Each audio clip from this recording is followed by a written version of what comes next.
Alrighty, hey there guys, how are we all doing? Welcome back to Nicktoons Summer of Fun.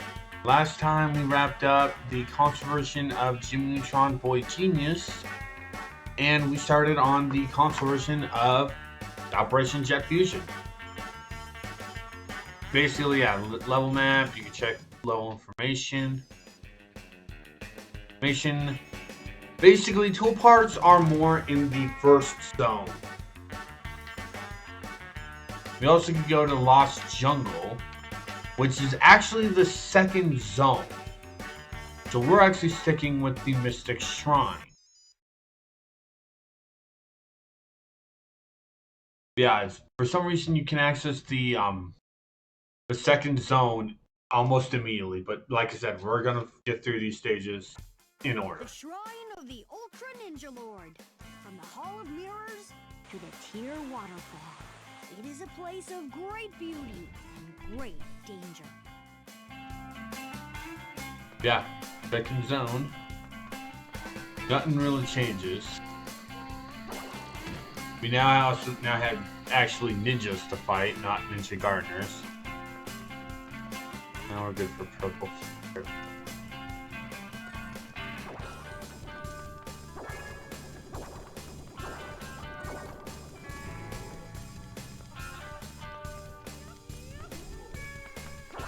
Yeah, basically, the light ray is your main to-go weapon.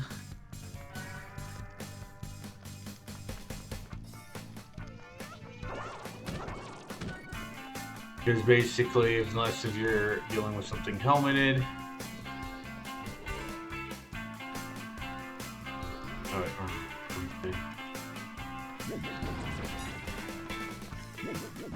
yeah, you still have to deal with the honeybee.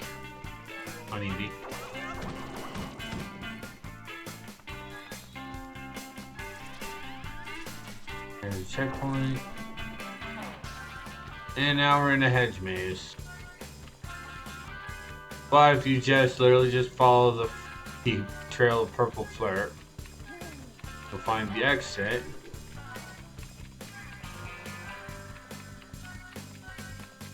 But you explore a little bit more,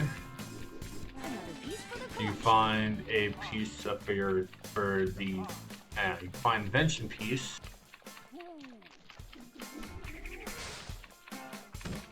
Oh, no, I thought it was fully healed. Oh.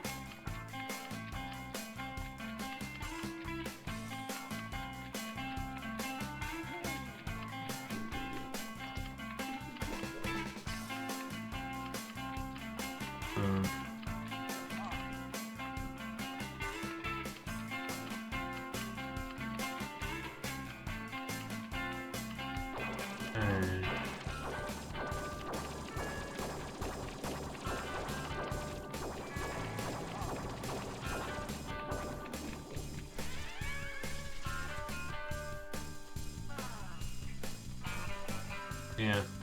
Go here for basically around the side, but you did notice there is also another higher zone. Guarded by this gardener in, well, all these gardeners are fucking helmets because you guys are fucking weird. Yeah, it's like that's all there is in this spot, which is also weird. I don't like dead ends that don't really have a lot of things. Yeah, also as you see, oh hey, there's no other thing. I believe that it's on the other side. We just need to go around.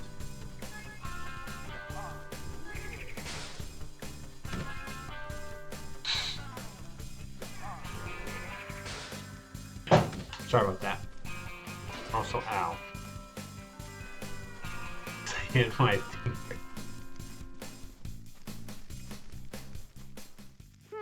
This door won't open. Goddard, options. 3 options. 1. Create an invention to jump over the door. No, too much effort. Next. 2. Give Goddard a treat. Goddard is a good dog. Goddard. 3. Look in nearby buildings for opening mechanisms. That's it. Got a jet. Jimmy, you could still at least do number 2. Don't be an asshole. You got her a treat. Dick. Wow, look at all these mirrors. I bet they're meant to reflect light into that photovoltaic cell, boy. I should be able to turn the mirrors with my magnetic turner. I wonder what it does, though. And then Goddard just turns to me like, are you serious?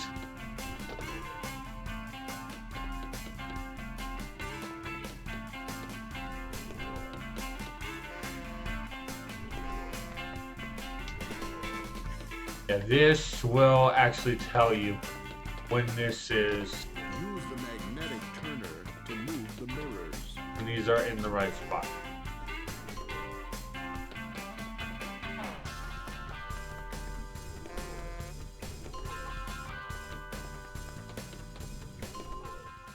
And doing that unlocks the door. Because, Shine yeah, the who could have light seen that into coming? the solar cell.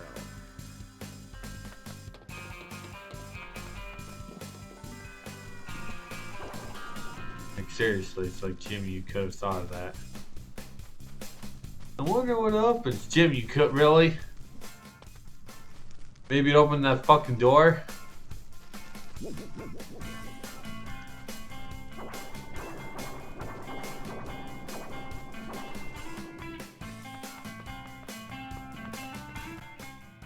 This looks like where I can use this stuff.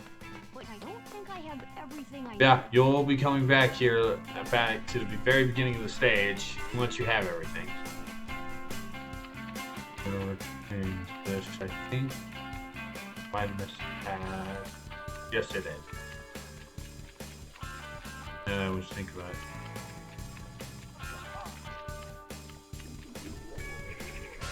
I do love that though. Give Goddard a treat. Goddard is a good dog. No. Jimmy, don't be a dick.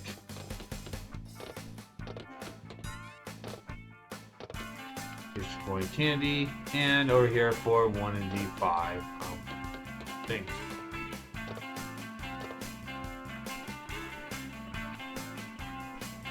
Now we have that out of the way. Since we're going to go back to the beginning, we're going to go back to grab that one thing anyway.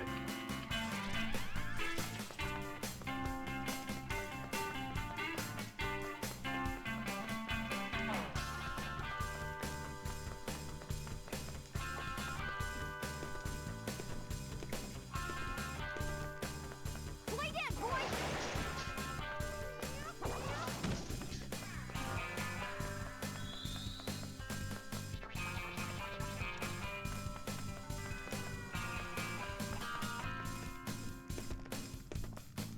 Alright, so get back to over here, back to the maze.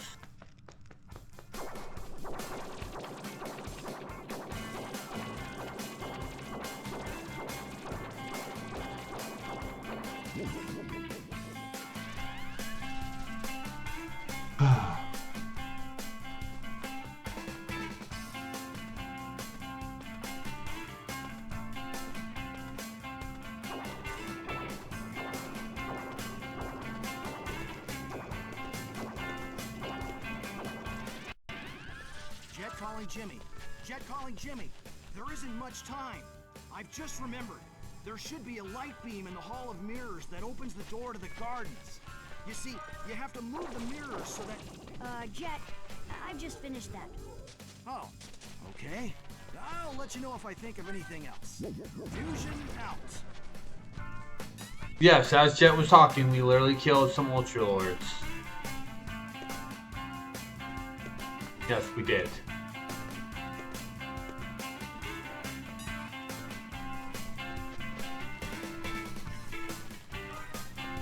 I'm just gonna let you guys just Those gloves could be useful, Goddard. There has to be some way into this building. Goddard could blow up the window. Play dead, boy!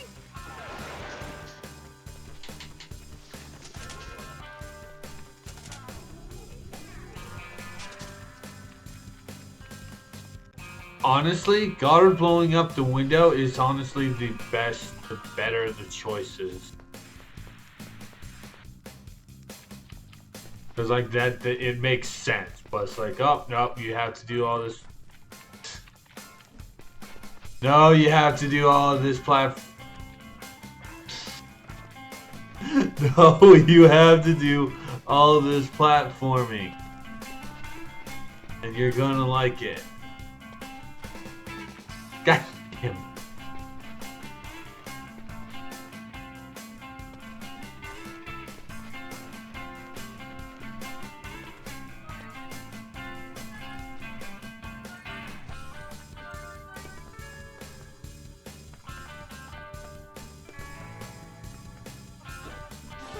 This could be useful.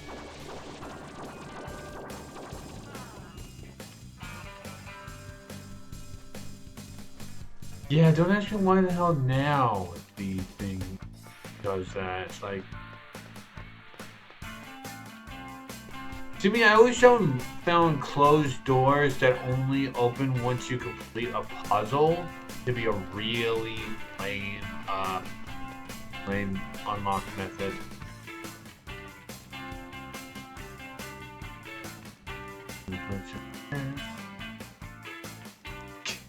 Hashtag Jimmy's an asshole. Hey, Mega Boy, how you doing?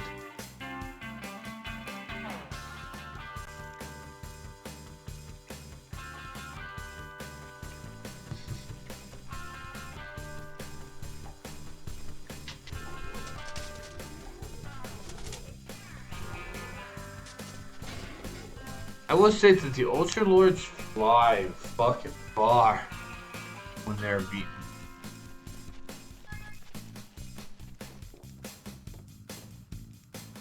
Yes, and yes, before you guys even ask, going in water is an instant death.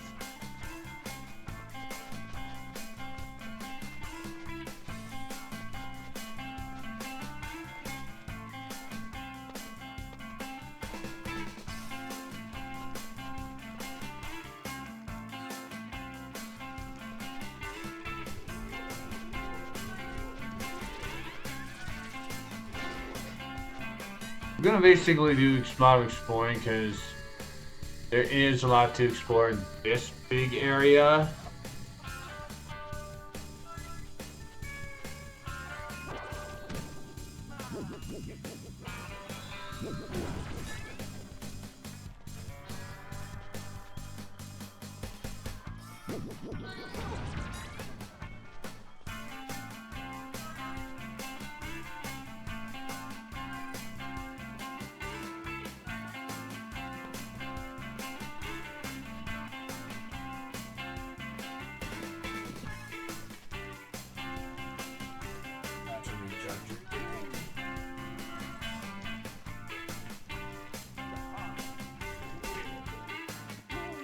I pressed the attack button before that guy touched me. I did. Okay, I'll be straight fucking honest. I touched it. Now this area is a bit big. So be sure to explore everywhere of here to get all the items.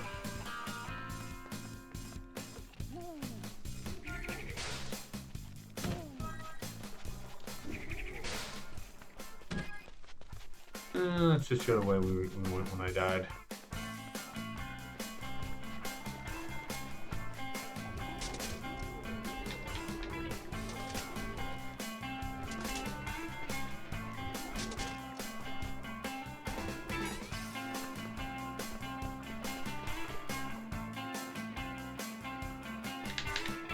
Yeah, all the Ultra Lords do is just basically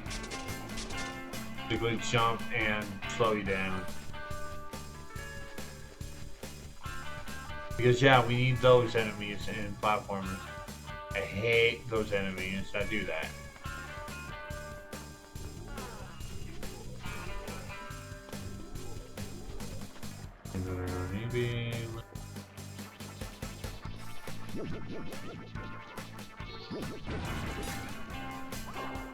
As you see, that drains the Doing this shield on for too long drains it like a motherfucker.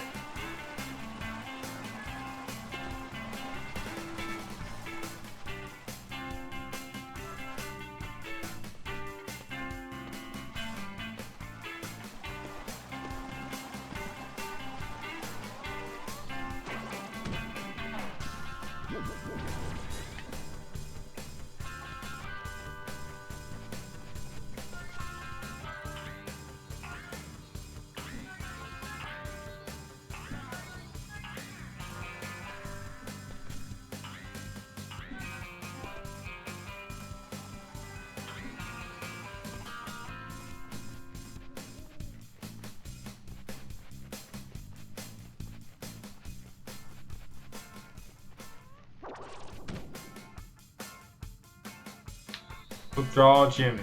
Shoots you square in the eyes with the laser, with lights.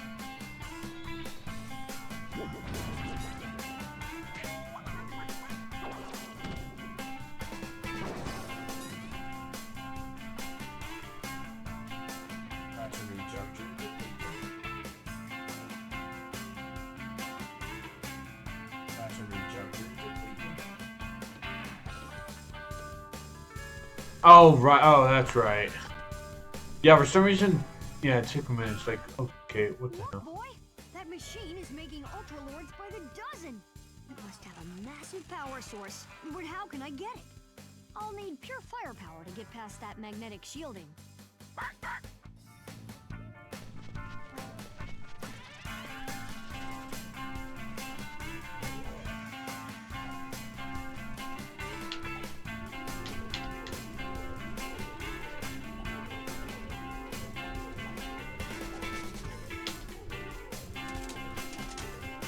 Boy, it's a good thing Sheen's not here.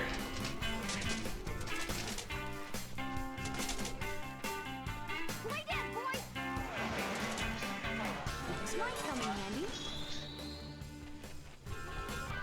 Jimmy did say he needed pure firepower. So what better off is set? So what better use of firepower than sending off your nuke dog?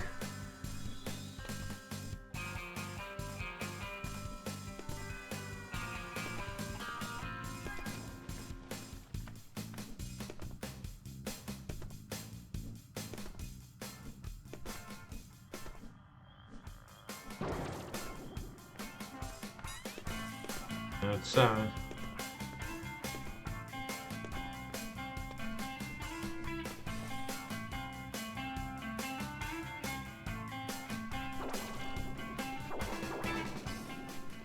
Jimmy, you have to be quick.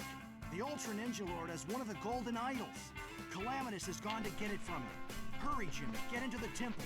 You have to get that idol. You have to...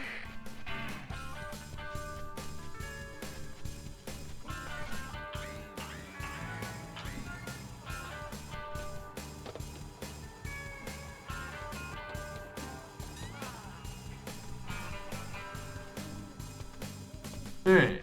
So Battery charger depleted.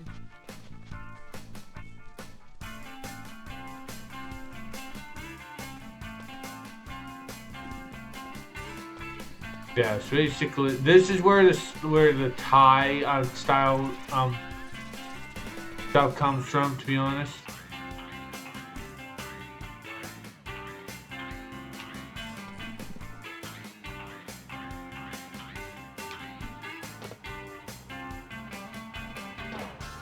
So yeah, you can kind of see a few. Anyway.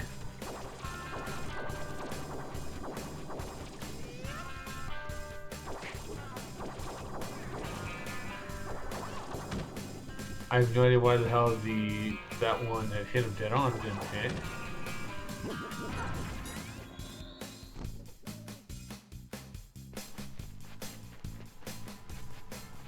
Good thing enemies that die stay dead.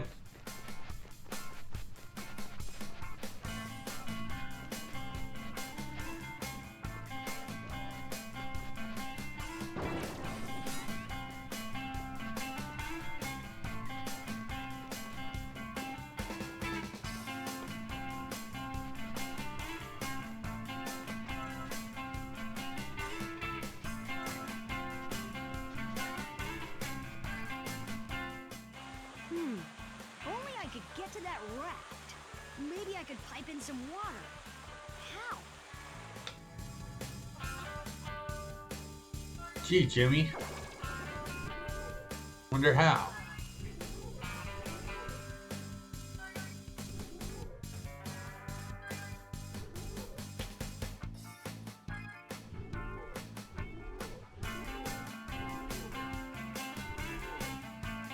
Yeah, you have to basically maneuver these to the right spots.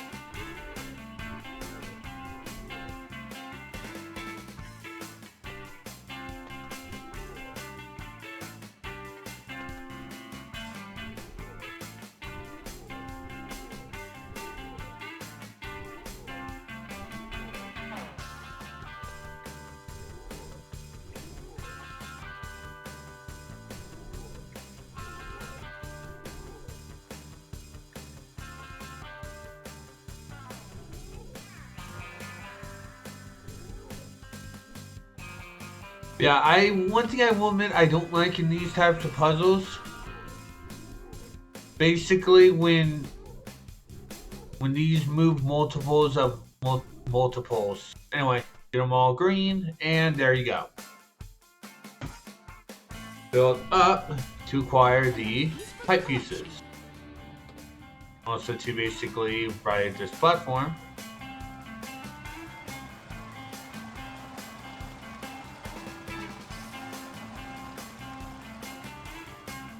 And you get a little mini raft ride. This is how you get through some of the remaining stuff. How much do we have left? We still have one more Navi piece, 2 more gummies, and 1 more on view.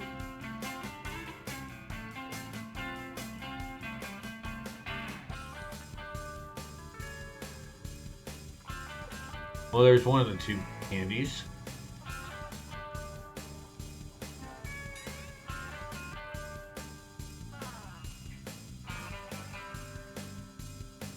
There's the other candy.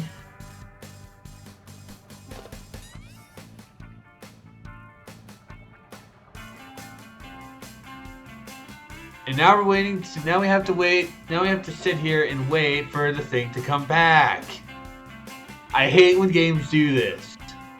I hate when games do this. I hate when games do this.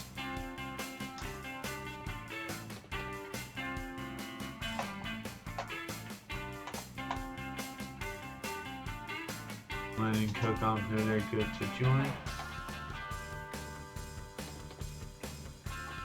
There you go. Right for the remaining candy piece.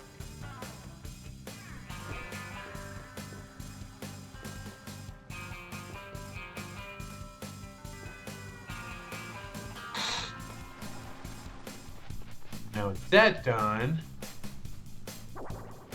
we can get going to when Jet started talking to us. Okay, we're good for that. Check this. We still have one more tool invention piece.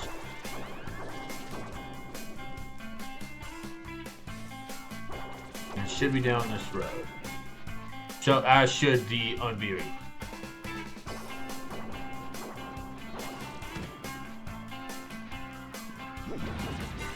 And there's that.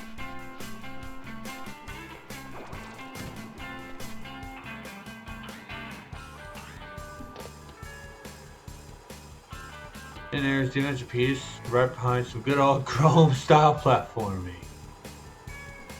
Just might have a use for this. A simple Brian Blast. I give you the Robo Ninja. You're an all-purpose door opener. Goddard, let's go somewhere we can use all of this. With batteries.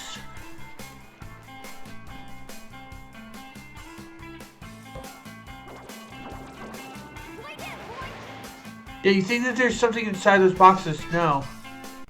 There's not. It's really weird.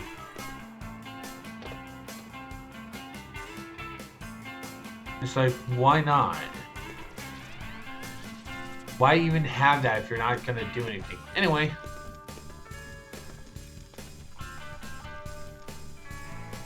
Anyway, to wrap up the stage,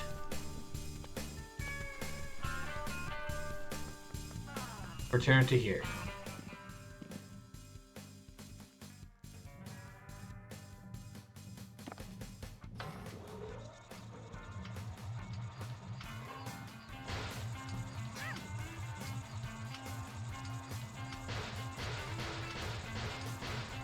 And the robot ninja starts attacking Jim.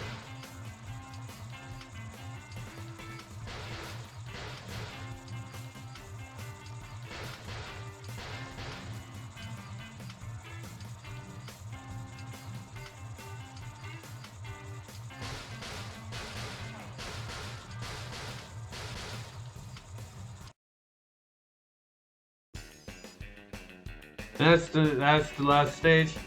Into the Ultra Lord Dojo, which only has 5 candies. Yeah, there's only 2 levels and then a boss stage, which is kind of lame.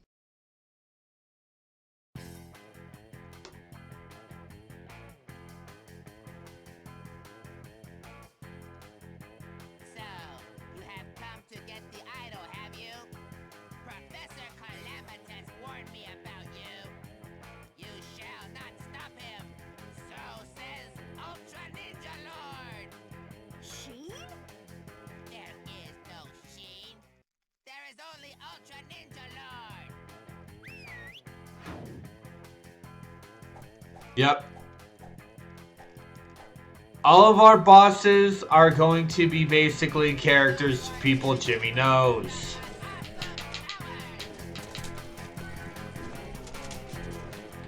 In the case of Ultra Ninja Lord, if you were surprised that it's Sheen, and by that I mean, if you're surprised at the fact that, oh wait, Sheen's a boss, you kind of didn't really think of this. You don't know the show very well. You will never defeat the Ultra Ninja Lord. The other 2 bosses are really weird choices. Witness my tremendous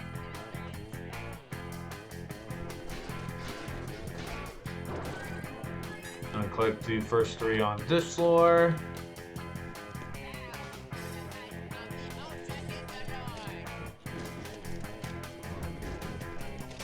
Try to magnetically charge the Ultra Ninja Lord. Then, it might be easier to deflect the Ultra Lord action figures into him. I am the dispenser of justice. Stop it, stop it! Yeah, basically you just have to magnetically charge Sheen and then throw the Ultra Ninja Lords into him. Hurt him. And you're gotta be addicted to him for this boss fight.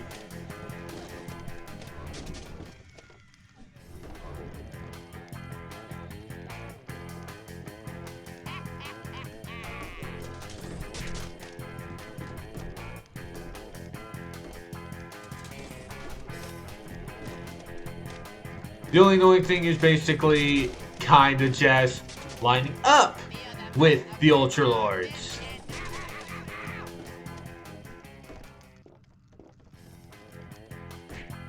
Oh, I forgot about that. Yeah, there's fall damage in this one.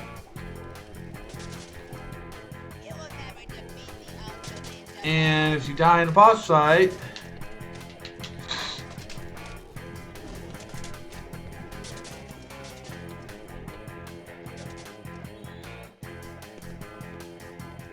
I am the dispenser of justice. you're back to square one because it's one of those games. Throw the goddamn Ultra Lord Sheen. Witness my tremendous power and tremble. Yeah, it's like it's obnoxious as shit. Of the Ultra Ninja. Shut up, Sheen. Luckily, any purple flirt does respawn.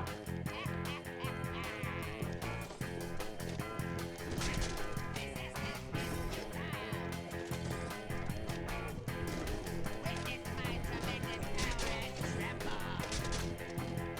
Resistance is futile. Yeah, it's like this. This honestly is one of the.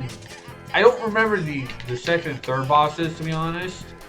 But if I remember correctly, it's not as bad as this. Because like I said, you have to not only line up with Sheen.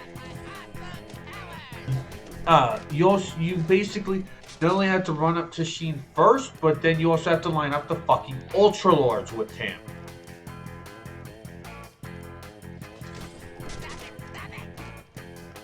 Like, I don't like that stuff.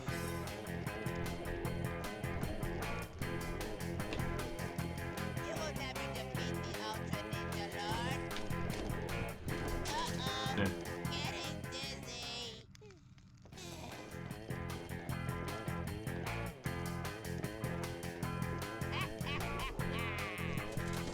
Uh-oh. Getting dizzy. And there's a life up there.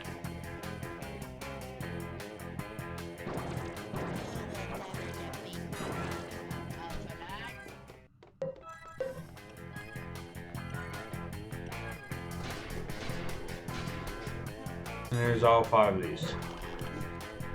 Like this. Gonna hit all the switches.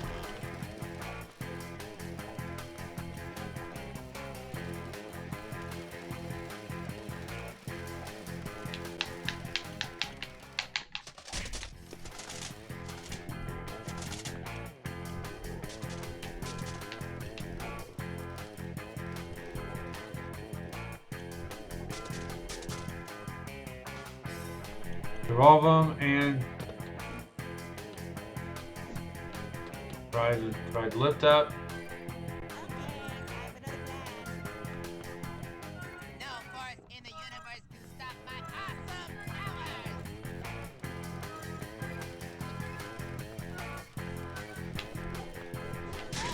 Basically, basically this part of the boss fight is literally just an easier version of what you did up the stairs.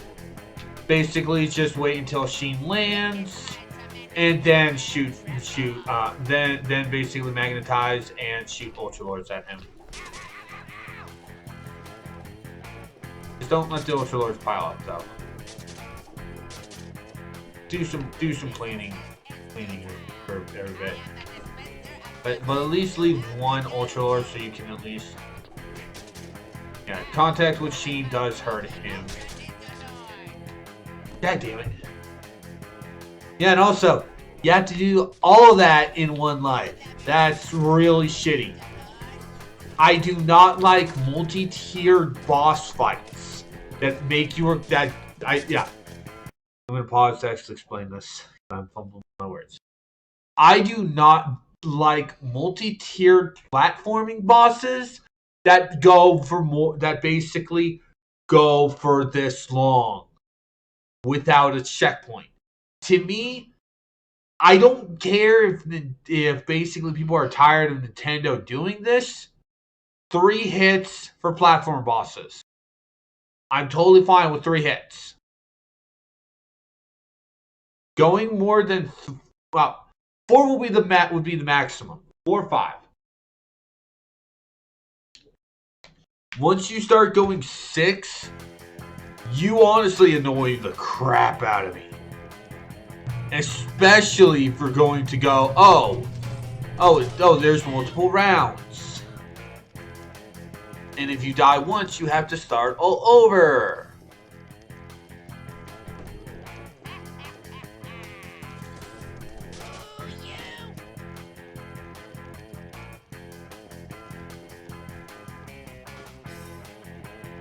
Play dead, boy! You can also control Goddard when he's in the air, by the way.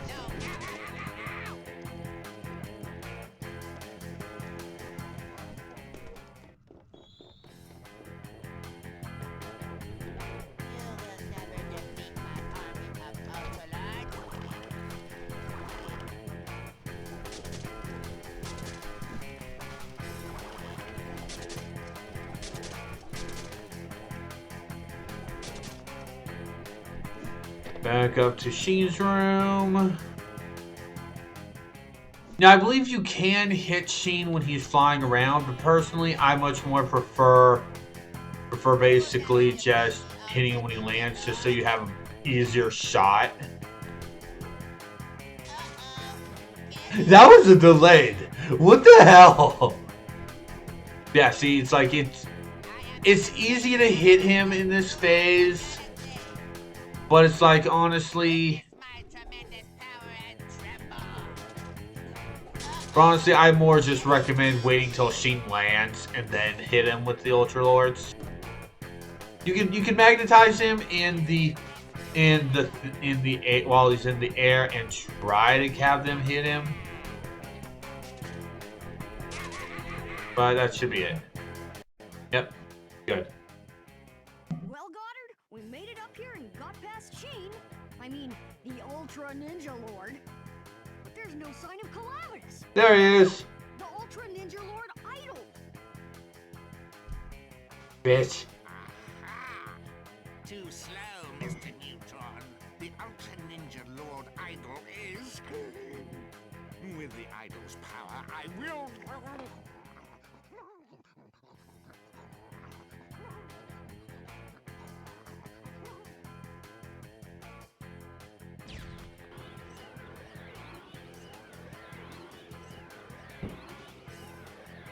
And he completely totally tripped. Jimmy, you've got one idol, but there are 2 more to go. I'll contact you. Watch your comm.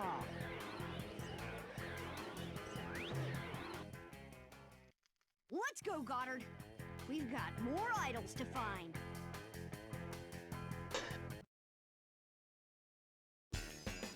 And that's the first zone completely done.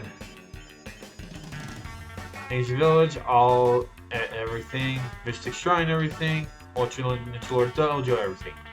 Now onto the Lost Jungle, starting Zone 2. There are only 4 zones in this game. Only 4 zones.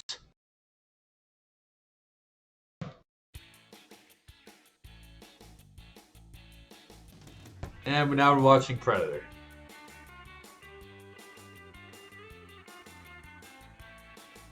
Here, boy.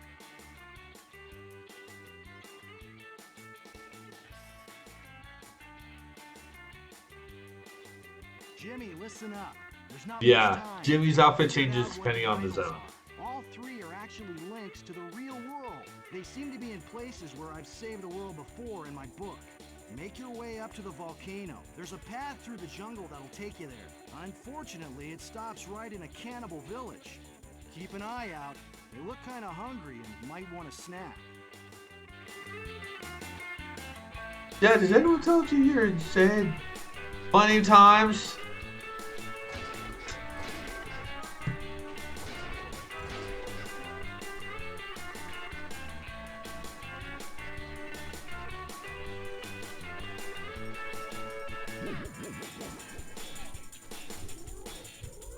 Yeah, these are completely indestructible. Just be careful about them. Just be very careful about them. Huh, that looks familiar. To swing on a rope, just jump onto it to grab hold. While swinging, move the control stick in the direction you want to go. To jump off, press the jump button. Alright, I'm already off. Well, fuck you.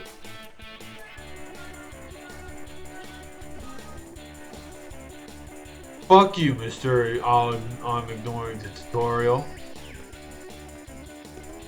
And by the way, yeah, here you can really easily basically just tell that this is Crow Studios.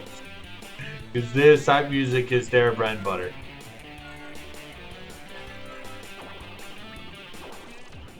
Jimmy, I forgot to tell you, you have to watch out for the Venus flytraps. They've grown to monstrous size, and you have to be careful because when you use your pulse light ray on them. And these are basically our targets for the movie clip. No. Fuck you. Yeah, for some reason these natives take 2 hits. Anyway. Come here for an engine piece. We're gonna go back to that flirt because we already lost 2 bits of health, so we need this.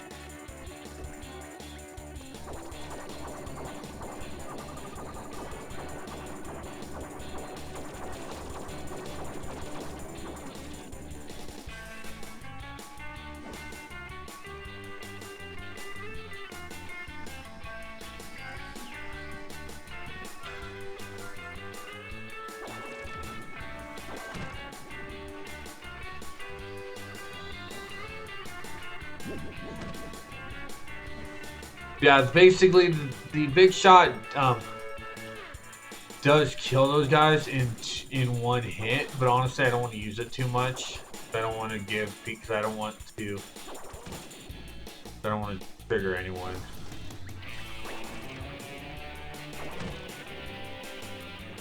Because like you guys have seen that flashing, like that's kind of obnoxious though with the flashing. I only want to use those for the things. Anyway, we're here for nav piece number 2.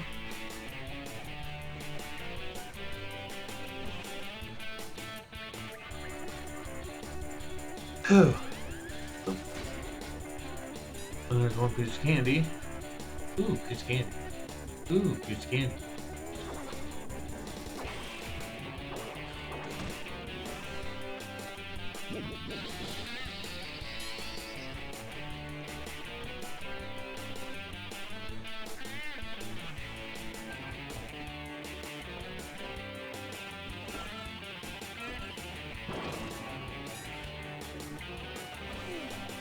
That was me just jumping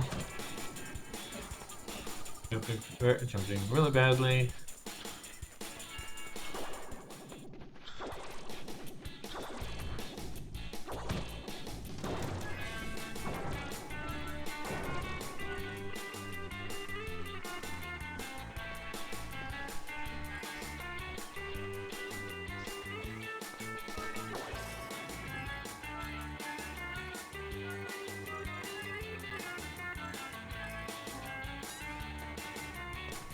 I have no idea why it needed to do all that.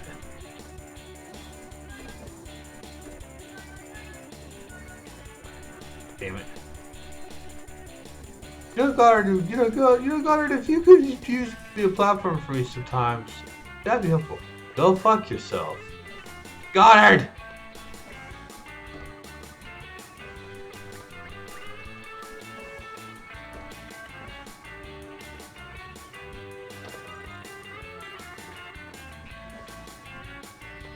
Okay. Yeah, you did need to point that. Ah, screw you. I was clear that. I cleared that.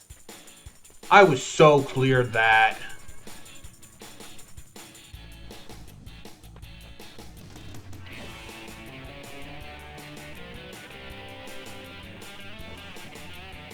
Yeah, this stage is kind of where the game starts basically getting a little bit dickish.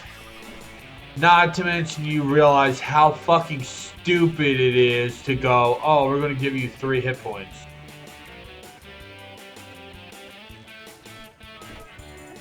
That is one game design I always despise. 3 hit points. No. No, I don't respect 3 hit points. Unless if you're going to have every enemy you kill drop health. No.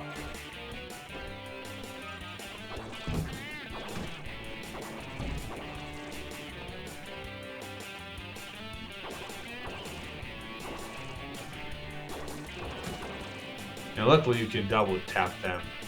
Yeah, luckily you can double tap any enemy that basically requires 2 hits.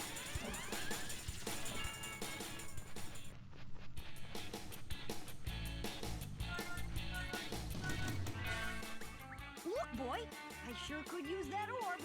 Let's go get it. It's a trap.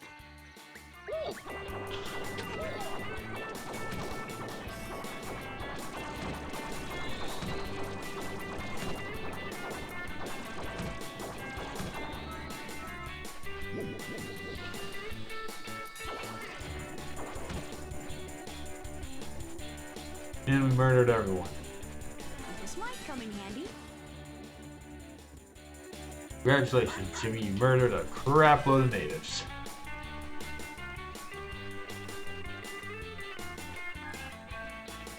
You complete asshole.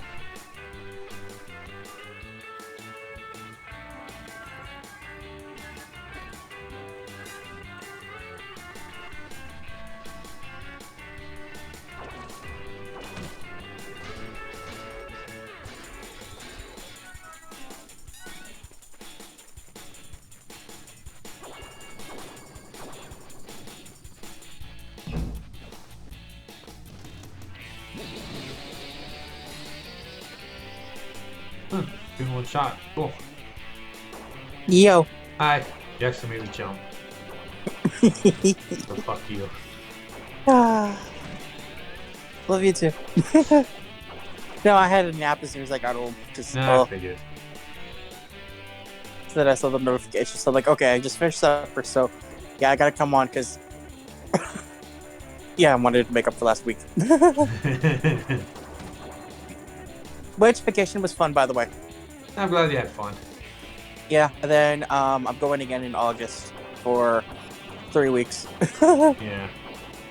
But the good news is, I might be able to do the podcast at my friend's place. Oh, cool. Yeah. Because he has like a night job, but he pretty much sleeps all afternoon. So like as long as I'm quiet and that, yeah.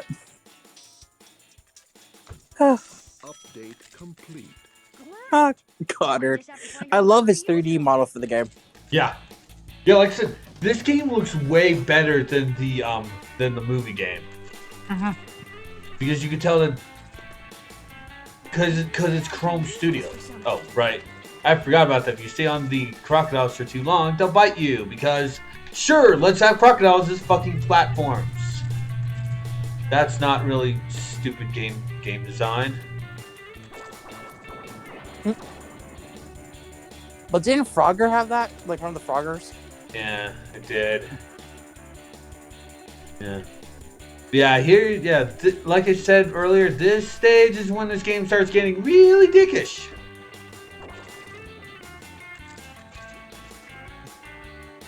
Really, really dickish. Like, and luckily this doesn't. Luckily the native boats don't do any fucking thing, but it's like, do we really need to have the native boats be the safest one? Why not just the frickin' planks of wood? Yeah.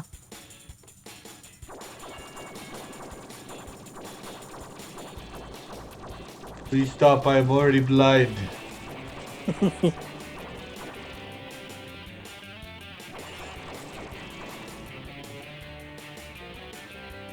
What child you are in the Ashwood?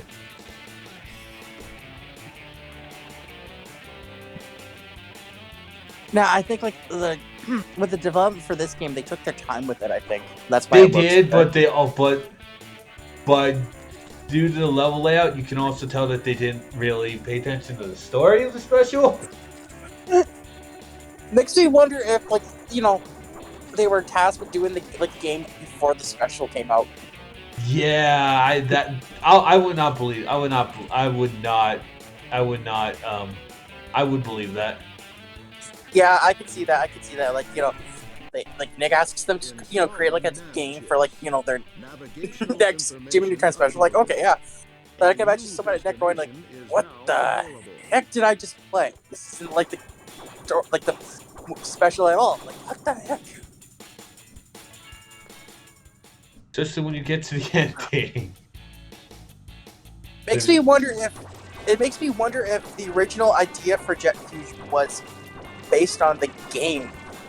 No, I don't think so. You never know. So, okay. So, you completely, totally missed how fucking hilarious the Goobot battle is in the console version. Oh, refresh my memory.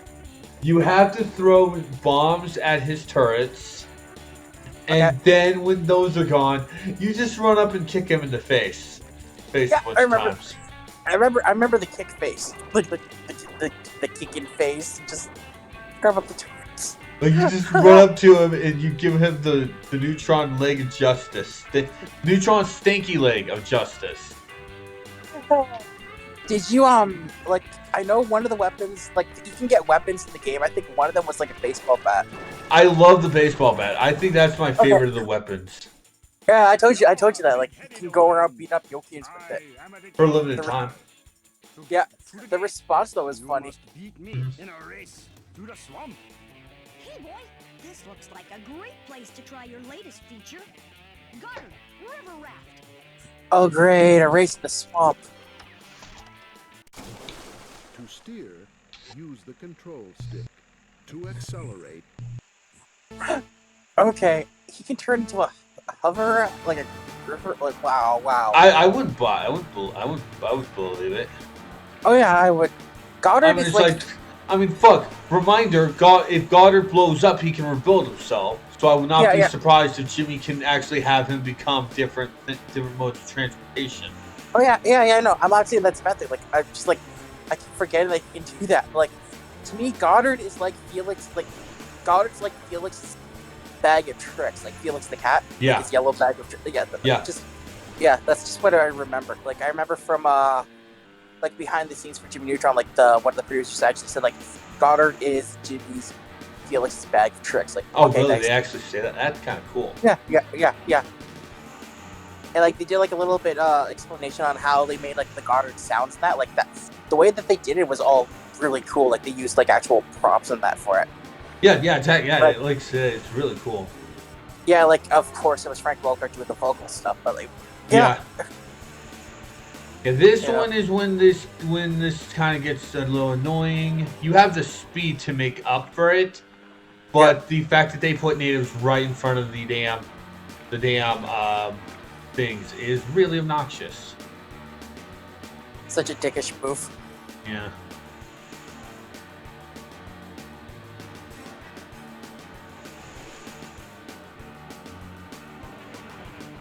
Since we're very close to this, there we go.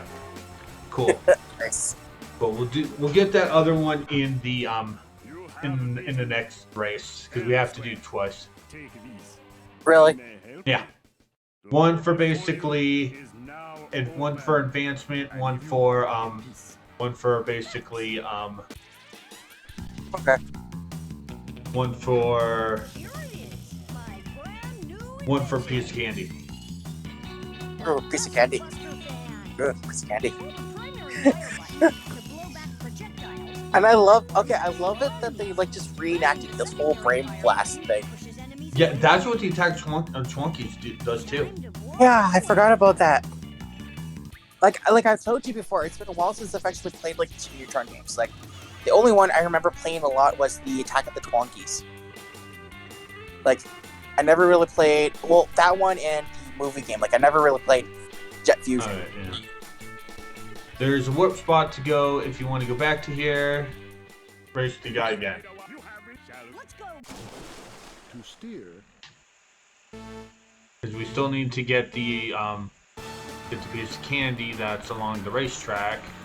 There's also the piece of candy you get from completing the race the second time. Alright, yeah. Nice. So Comic-Con and today I think or yesterday. Any new things?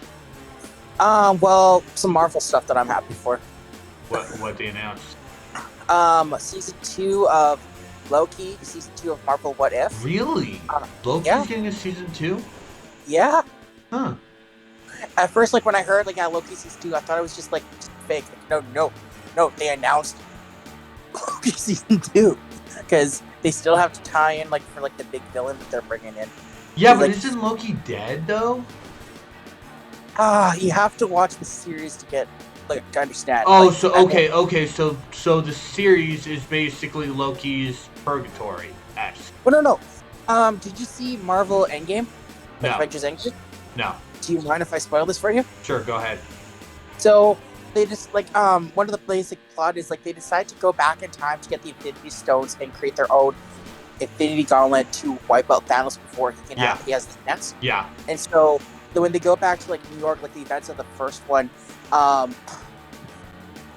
the Hulk from that era ends up causing like a little problem, and so Loki from that era, he takes the Tesseract and he disappears. Oh, okay. So the Loki that takes the Tesseract and disappears is the Loki from, like the Loki that For he's the the one that series. Loki. Yeah. So then he finds out, like, he dies in that. Like, he's just, duh. It's a good series. It's a good series. I will say that. And like they announced like the next phases for the movie, like the next phases. Okay. We have our first teaser trailer for Black Panther: Wakanda Forever. Okay. How are they going to do it? Because didn't Chadwick die before? Yeah, it's the sister. The sister's gonna take over. Oh God. I mean, Shuri's done it in the comics, so No, not that. It's like, wasn't it her actress that caused all those delays of the movie, or was that someone else? it was her. But I think they got a different actress for the sister now. Good. Good. I think because Good, because Yeah. oh God, no. no, I heard about like I'm just like, wow. Yeah, it's like no, you no. Yeah. Charlie Cox, the actor who played Daredevil from the Yeah, we all. Netflix, Yeah, I have heard that we are getting a Daredevil series, we're getting a series. and I also do know that Daredevil will also be in Spider-Man, Spider-Man. Yes, and Spider-Man. he also will be voiced by Charlie. Yeah, which is nice. Like, And I like also know that Vincent D'Onofrio will be returning as Kingpin. it. Yeah. So there's like that's nice. Like that's really cool. Yeah. Yeah, they showed off some like images for both Spider-Man freshman year and the X-Men '97 series. Yeah. Apparently, Magneto's leading the X-Men. Really? Yeah, apparently he's leading them because apparently I don't know like what happened. Like if this is like in the original series, but apparently Charles ends up going out into space. Weird. So yeah, but like they showed off like his new costume design and that. Like, man, Magneto looks cool. Well, he always did. He always Yeah, did. I'm still not 100% sure on who all is reprising their roles because they announced like some of the original cast is coming back. Which that's good. Yeah. And then actually it's funny because after the events of like that, like at Comic-Con, Disney fixed the order of the X-Men episodes. You had said this when we were playing Borderlands 2. Oh yeah, I can't remember for too drunk. Okay. No, Guardians of the Galaxy Volume 3 is coming. Yeah. Well, I'm we've excited known for this. that. We've known that for years. I'm excited for this one because they're going to dive into Rocket's origins for the movie. Really? Interesting. Yeah. So like I'm interested in this. Because Rocket's one of my favorite characters. Everyone loves Rocket. Well, his past is just sad. Like, just you have to feel sorry for him. They dropped the trailer for I Am Groot, showing that when she's just like, Yeah. she loves Groot. She loves Groot. Everyone loves Groot. Everyone loves Groot. If you don't love Groot, you don't love Marvel. It's the same thing as Spider-Man. If you don't love Spider-Man, you don't love Marvel. Yeah. I think I told this like on my Discord server, but like IDW announced like 2 new Sonic comics coming out. Yeah. Yeah, Scrapneck Island and like issue focusing on Tails, which yay. And then I guess there was an error because when they announced like the synopsis for the Scrapneck Island, they said like it's Sonic and Knuckles, but it's actually Sonic and Tails on the island. Well, they could be using have Sonic and Knuckles be doing it. Well, they were like the plot is like it's Sonic and Tails, not Sonic and Knuckles. Like it's just like, They could still bring Knuckles in. yeah, I know. Like you don't have to just leave it to the boys. Yeah, I would like. I would bring in actually the like one that's rougher than the rest of them, the best of them, rougher than leather. the love. Yeah, no, I would actually like to see Sonic, Tails, and Knuckles like for like a mini series together, like Yeah. Team Sonic. Yeah. Yeah. No, what else? Oh, speaking of Sonic, I did see this scene where Eggman made Starline nearly shit himself. I did see that. That was a good panel. I will admit, one thing I I honestly would have changed for that is a very small feature. Oh, yeah. Don't have Eggman have altered his glasses. Yep. Make bullshit Eggman is immune to hypnosis. They just bullshit that. Like he's too smart for that. Yeah. That's what I would be totally fine with that happening for Eggman. Because honestly, knowing him, I can believe it. Yeah. But no, or he basically or he did something to basically modify himself so he is immune to hypnosis. Eggman, like, he was immune to the hypnosis. No, he used his goggles to basically block Starline's mind's hypnotic glove, which I don't like. I think they need to get rid of that. It's like, well, Eggman did destroy it. He did destroy it. Oh, good. Because I hate that thing. I hate that thing. That is a giant ass Deus Ex Machina. Yeah, no. Like, Eggman pretty much destroys Starlight. Like, he was just reduced to like this blabbering idiot. Oh, so he basically just turned Starline into what Sonic turned to him in the Archie comics. Sort of. Like, he his defeat against his former mentor, like, it hit him hard. Like, he was willing to let, like, because, like, the entire building was coming down. He was willing to, like, let it crush him, but Belle the Woodnick, like, she kind of saved Starline. Okay. So what? They're gonna now have Starline be part of the good guys? Oh, no. Starline went, like, he vanished. Like, he went missing. Like, he's presumed dead now. Okay. And, his creation, Surge and whatever, they're basically going to be what people want Shadow to be written, but they can't because of Sega. So that's why they made Surge. Yeah. But no, honestly, I like her confrontation with Sonic. Like, it was really good. Yeah. And I can never remember her copy of Tails. Like, yeah. I'm just gonna call it Kitsune because, like, that's just what it is. But like Kitsune and Tails, like, Tails was trying his best to calm him down. But, like, it was working, but then he became, like, obsessed because he wants to help Surge, because Surge wants to beat Sonic. He doesn't know why Surge is obsessed with Sonic, but he just wants to help his friend. It's kind of like how Tails helps Sonic. It's such a good. They have a really good dynamic. They have a really good dynamic, and honestly, I would not mind if periodically they work together with Sonic and Co. I think that's what's gonna happen. Which I don't have them straight be good, but make it's them like anti-hero. I said, my personal opinion on them, I feel that they're basically what IDW wants to write Shadow for, but they can't. Yeah, they can't. But no, they announced like new villains are coming. Like, new villains are coming. And in the next arc, oh shit, it's the Zeddy! No, I think they said they said during the panel, like, yeah, they're giving the Zeddy a break because, like, the backlash they've been getting, like, too much Zeddy. Like, yeah, they're actually listening to the fans, which is nice. But no, Team Hooligan, Knack, Bean, and Bard are gonna be back. Okay. So, like, yes. I'm hoping they're taking the place of the two OCs made for it. Rough and Tumble. Yeah, Rough and Tumble. Just replace those guys with Team Hooligan. Because, like, see, I don't mind Rough and Tumble. I wouldn't mind them if we didn't have Team Hooligan. Yeah.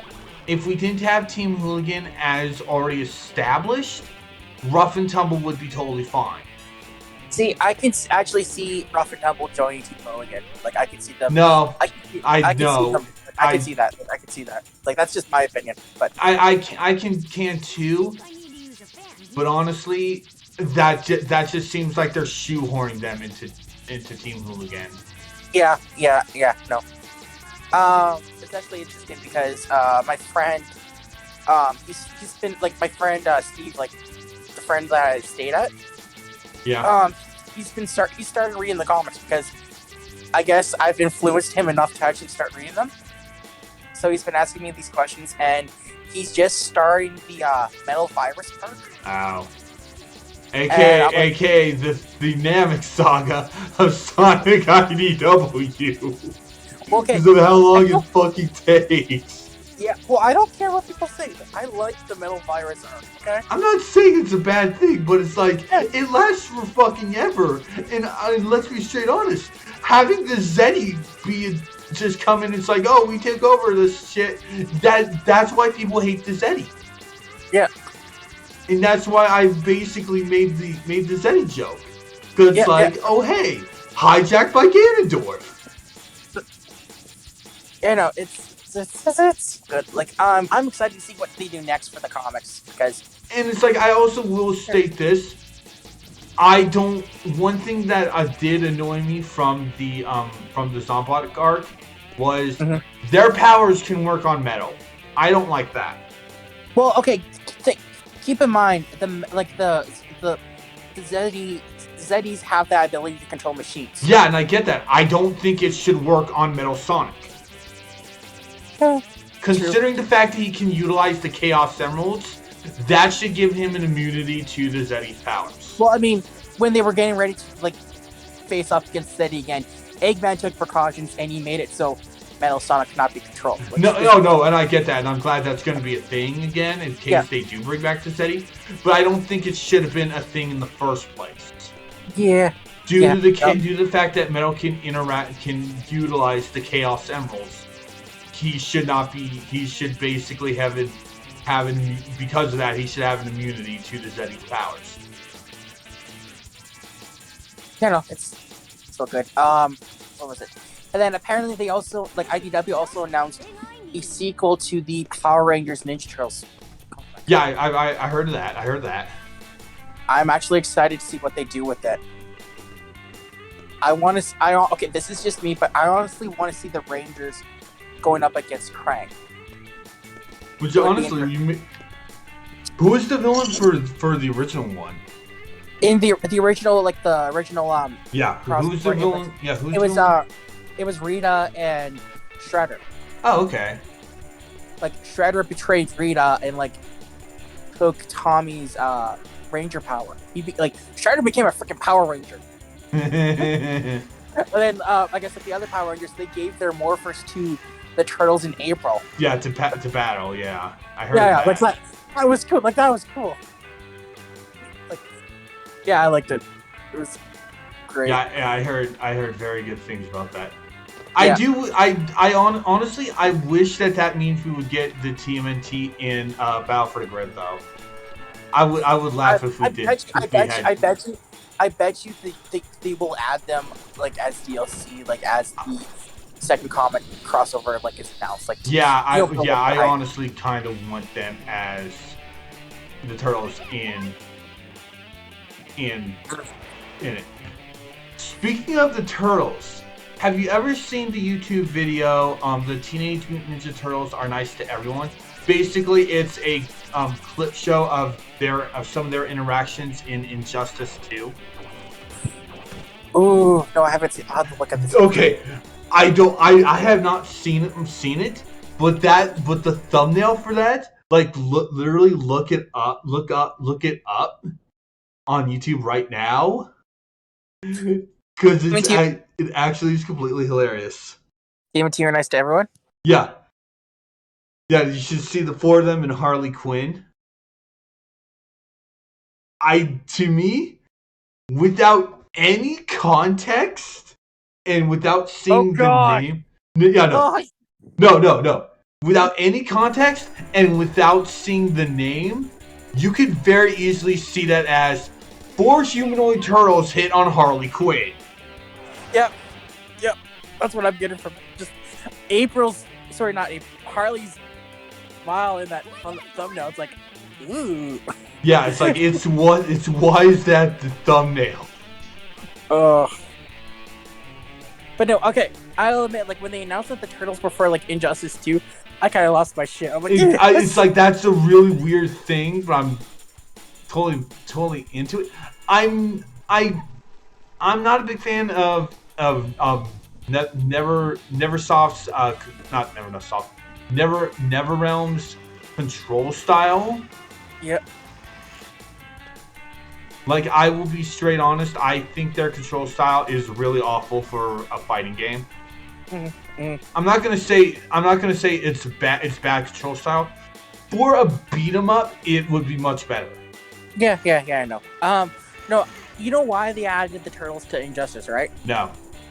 It's because of like the comics that they've done. Oh with yeah, Batman. those were gory as shit. Yep. And Shredder dying in the first issue. No, he doesn't die. Really? I thought he did. No. No, he got defeated. Really? Okay. Because I was watching because I watch Brain Scratch comms, and they actually have a small conversation about that, and Lewis says that Shredder dies in the first issue. No, he doesn't. Huh. Okay. No. The third one, the third crossover was actually really interesting because like they kind of merged both the Turtles and Batman's worlds together. You mean the one that the movie was based off of, right? No, the movie was based off of the first crossover. Oh really? Oh, yeah. Son of a bitch. Yeah, it was based off the first one. Huh. No, like the second one had like it was actually really interesting because they actually brought in like the black and white turtles. Really? The gritty ones? Yeah. Okay, so I have to ask, which one is the panel, "This is where my parents died," Raphael come from? Which one is that? That's from the first crossover. Okay. Yeah, it was like because like Raphael, like Oh. Batman took Raphael to like where his parents died because like he wanted to explain to Raphael the importance of like family and that. Yeah. Because he mentioned that like he wouldn't be able to be Batman without the support of his like family. Of the Bat family. Like, yeah, the Alfred. Bat family. And Yeah. so then it was actually interesting because at the end, Raphael actually gives Batman his mask, Yeah, I've heard of that. I've heard that. saying that you do have a family, like you have us. I'm like, Yeah, that's "Aw." sweet. That is sweet. It's Yeah, always. Honestly, I always find it boring when the other Turtles get sweet moments. I love it when Raph gets the sweet moments. Yeah, because Ralph's like the heavy hitter. He's like the angry one. So Yeah. seeing him have these sweet moments, it's like It's a lot better than everyone else getting sweet moments. yeah. I will say though, the second one, like the second crossover, I love that one because it kind of focused more on Donatello because he was kind of wondering what his role is within the Turtles. Huh. Okay. Yeah, and so like he ended up causing Bane to get transported to their world. Oh. So okay. So I know the first one has literally every villain become get mutagenized. Some of the rogues got Does Bane become mutagenized? Yeah, Bane becomes like a woolly mammoth. Oh, that's really dumb. Yeah. Well, they changed you it would with think the that movie. Bane would become something kind of cooler, not a friggin' woolly mammoth. Sorry, it wasn't a woolly mammoth. It was a regular mammoth. Sorry. Like that's still stupid. Yeah. That's still stupid. He's still ran. Like honestly, for someone like Bane, I can imagine like a monster type creature. I think he was I gotta look back and see. I'll let you know, okay? I do know, like, Joker's mutated form was awesome. 'Cause Yeah, he was he like becomes he becomes a snake. Harley becomes like a hyena. hyena. Ivy becomes like a plant monster. Ivy became like a grasshopper type mutant. Oh okay. Which I got pissed off when I saw the movie. Like she became like that Venus flytrap. I'm like, no, she was like a praying mantis type like mutant. Yeah. And then like they didn't have Penguin mutated in the movie, but he got mutated in the comic. He literally became an Empire Penguin. Emperor Penguin. Sorry, Emperor Penguin. Yeah, he literally Which became like an Emperor I'm not Penguin. surprised at because penguins like that. Yeah. Penguin would get the short end of the stick no matter what. Let's be straight on it. 9 times out of 10. But no, it was actually like the second crossover was actually awesome, like really interesting because they had Bebop and Rocksteady with Venom. Oh Like- God. Yeah, Pinky and Venom. And then Donnie thinks like, he could like defeat them, so he actually goes on like he uses Venom himself, and he has to get talked down by like Batman because like the others are like too. They're just being like they were being completely pricks to Donnie. Mm, So you have like Batman and Batgirl talking to him. yeah. But no, I like it because like they like the brother, they did apologize to Donnie. Like they didn't realize that he was feeling like this depressed in that. Yeah. Like the fact that they actually made up. Like I like that. Yeah. But man, mutated Donnie, he looks like a mutant on steroids. So basically, he becomes Brad Byrne in. Yeah, Yeah. sort of. Yeah.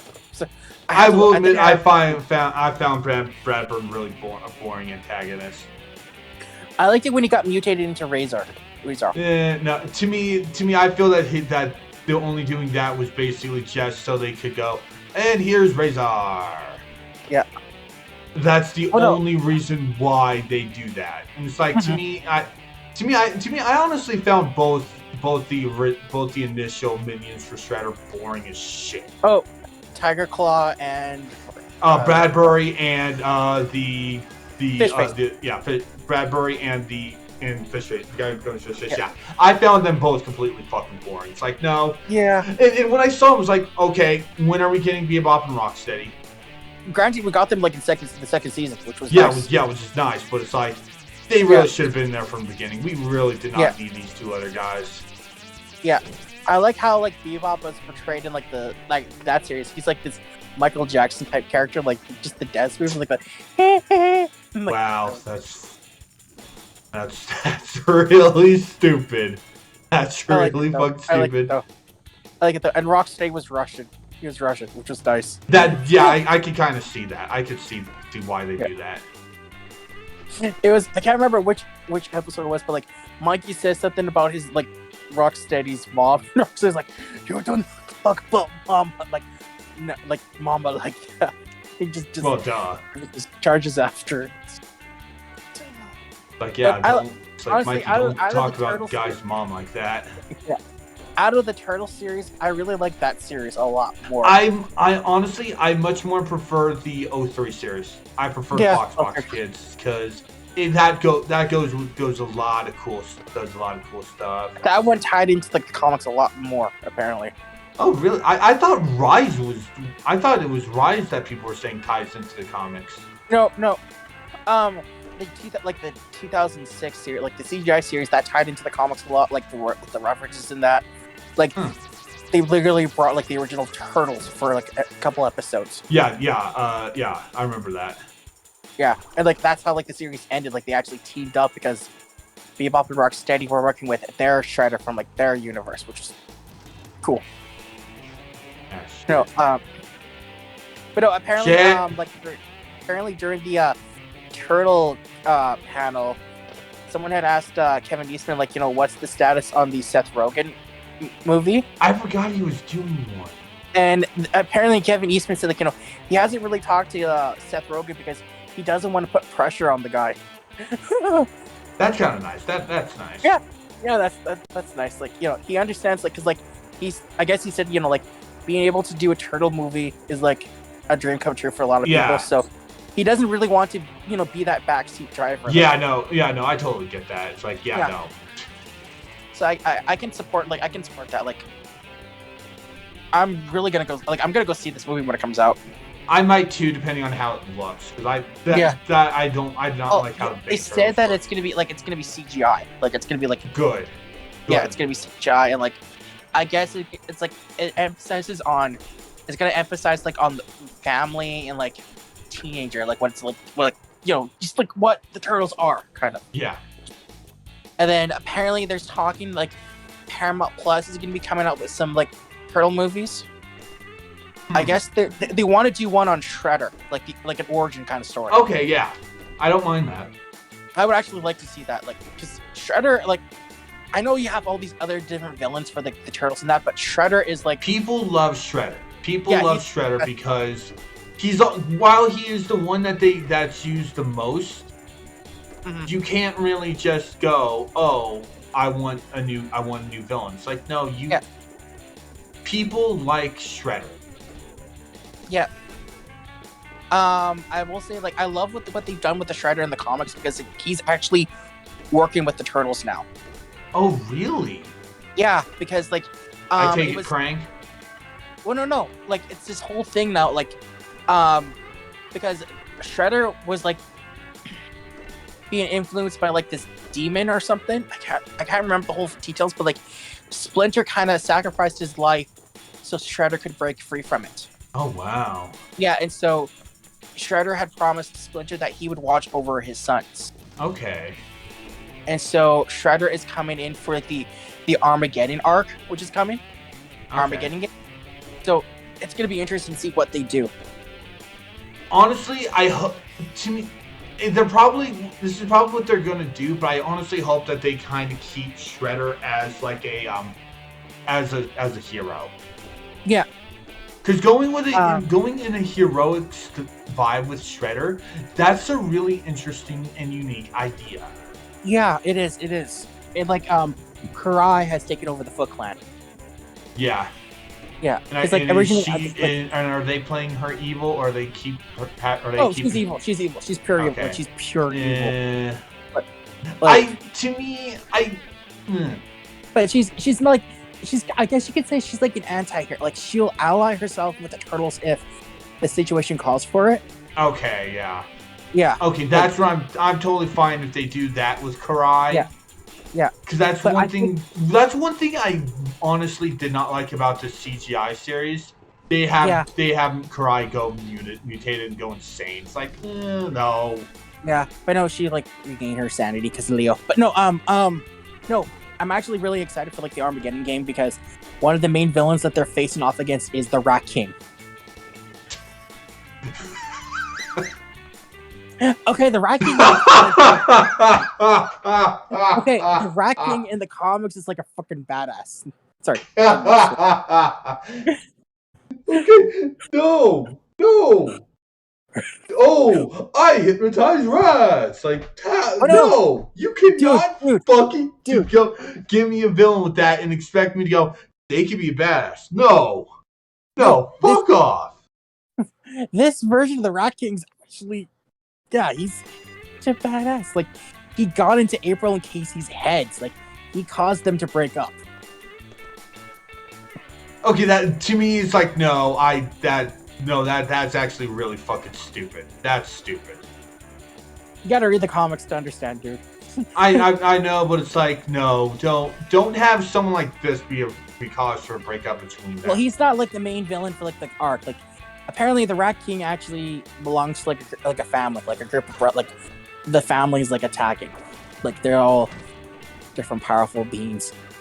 Like, they actually are going up against death. Okay, so they're going up against the Four Horsemen of the Apocalypse then? Sort of. Cool. Okay, that's cool. Yeah. It's always cool when stories decide to go, you know what? Screw it. Here's the Horseman. Like the Rat King in the comics, like, he's the one that set up everything for his like family. Like, he was like the minion. Like, he has his own motivations to that. So it's gonna be interesting to see what they do. And like, I will say I am a little bit upset that, Splinter is dead. Like, they killed him in the comics. Honestly, I'm not. To me, that's a really good game changer. Yeah. Oh, it is. I don't mind. I'm not gonna lie. It's good. Like, I like it. I don't mind having at least one Turtles media that goes Splinter makes the ultimate sacrifice. I do. Yeah. That I do not mind. It's like I'm perfectly happy with at least one Turtles media doing that. Yeah. But no. Earlier on, like when the comics, like when like the first time like the Shredder and like the Turtles worked together, like of course, the Turtles, like Shredder knew that they were going to betray him, so he has like Bebop and Rocksteady watch over Donatello, and like they freaking killed my Donnie. Just like, nah. I remember like going in, like back when my brother worked at the gym here in town. I remember coming into the gym, and my brother's like, "Did you hear the news?" I'm like, "What?" They just killed off Donnie. I'm like, what? Yeah, he gives me the article. I'm just like, no. Like, it's just Donnie, no. Honestly, I think if they were to kill off one turtle for story purposes, I think feel it'd it be should. Leo. What? I think it'd be Leo. Either Leo or honestly Mikey. Yeah, I could see Mikey because like he's like the one that keeps the turtles together. Yeah. He's like he's like the like I could see that happening. Yeah, it's like honestly, Mikey dying would hit people a lot harder than any of the others dying. Yeah, I could see like hitting like Raphael especially because like Raphael does like to hit Donnie, but like they do get along. Yeah. But no, that's like one of the reasons why I love The Last Ronin because it was Mikey who was like the last Ronin. Like I was thinking it was gonna be Leo, but no, it just bam, game changer. It was Mikey. And the way that they ended it with him, like that was just beautiful. And so apparently they're going to be doing a Last Ronin miniseries that's stories that take place before the events of the actual comic. Yeah. And like I guess they teased like they might be working on a Last Ronin movie. Okay. Because like the reception for this comic was like they didn't expect it to be like this well received. Yeah. I'm not surprised at that. Alright, so this is... Alright, so we need to go back. This is going to... This is not the... Let's take her somewhere else.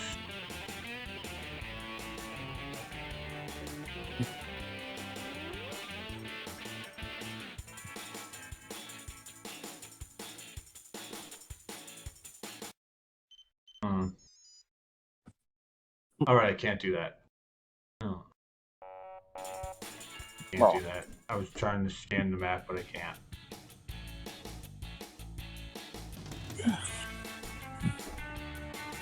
I think we literally spent basically half of this entire area just talking TMNT.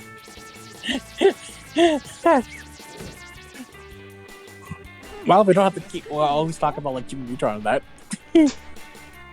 All right, what's your favorite episode of Jimmy Neutron? Yeah, so I don't think we covered that when you were joining me for.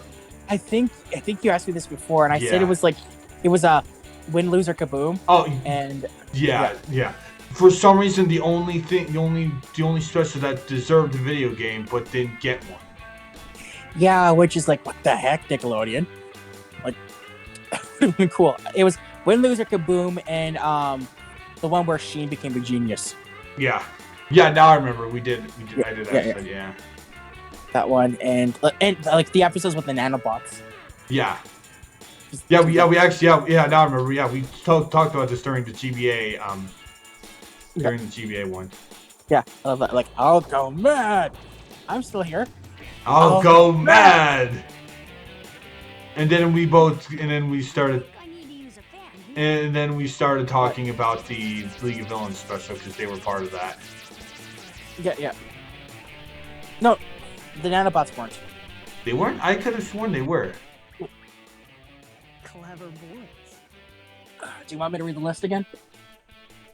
No, I remember some of it. I don't like the look of this. Yeah, it was King Goobot, Beautiful Gorgeous, Professor Calamitous, the Junkman, Eustace Stretch, that Granny character, Granny Tatums, and Granny Tatums, and Cousin Eddie, and those 3 aliens. Yeah.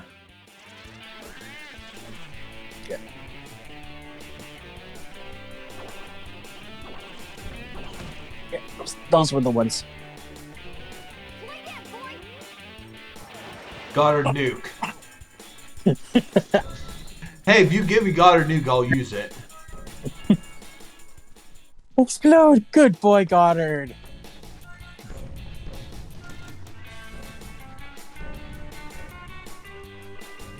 We're just gonna murder all of the natives.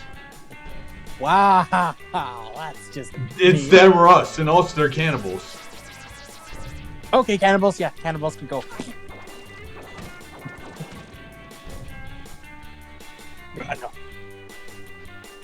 No. So, funny thing happened at work yesterday. Oh, what? A guy ate shit on our bowling lanes. Like he actually, he ate stuff? On the bowling? No, he fell. Oof. A ball got stuck in their area. The guy basically goes and just to run and to get the ball. One of our mechanics who was telling him don't do that like multiple times because basically he was up there because he was fixing a lane and doing a test game, and it's like the guy wasn't listening and ate shit. And it's like, I'm going to sound a bit dickish, and I don't mean for this to be completely dickish. And if you are offended, I am very, very sorry. I do not mean it in this way. The guy did not speak English. He was basically one of the Hispanic people we get that does not speak English.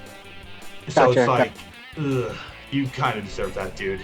And if you are offended, I am very, very sorry. I say that in a way to not offend anyone, but I'm gonna just drop it here though. But it's like, you idiot. Have you never been inside a frickin' bowling lane? A bowling store? A bowling alley before?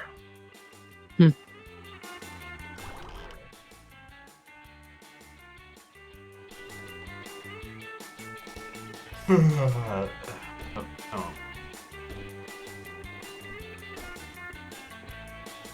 Son of a bitch.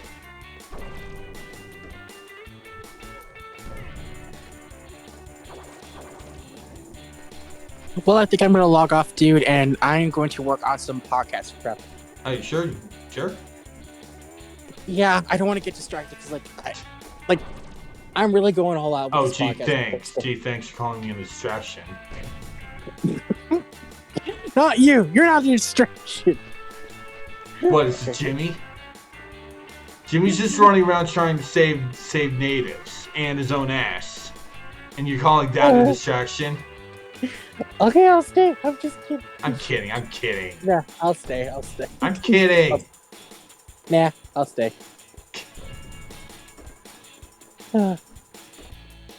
Yeah, I'll stay. I can work on this tomorrow during lunch, so it's all good. Alright.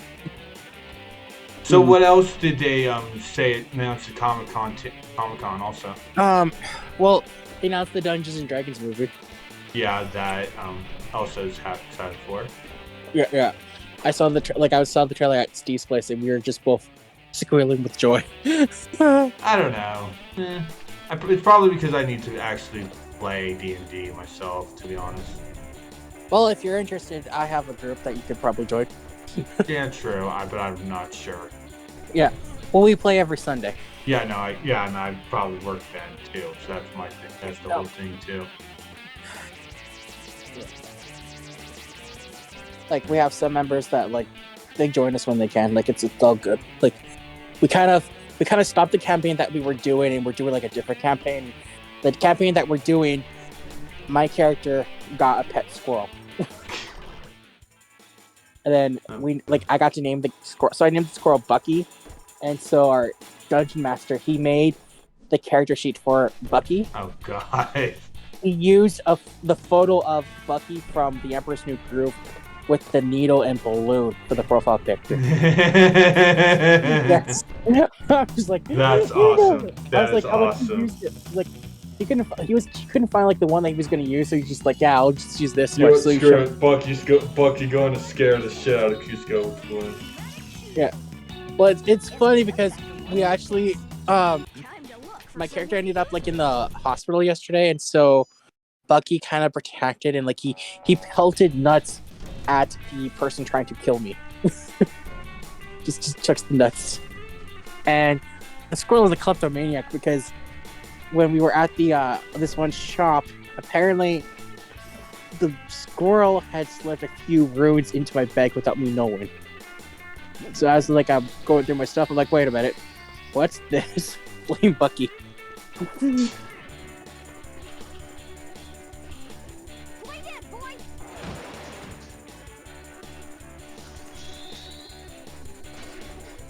Okay, there's the last Namaji piece. Good. I was a little bit afraid I was lost it. And there's also the last one of these. Good. Oh.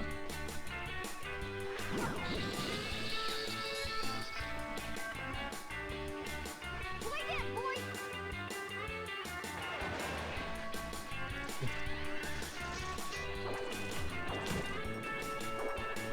I can kill the maskless ones. I can kill the maskless ones.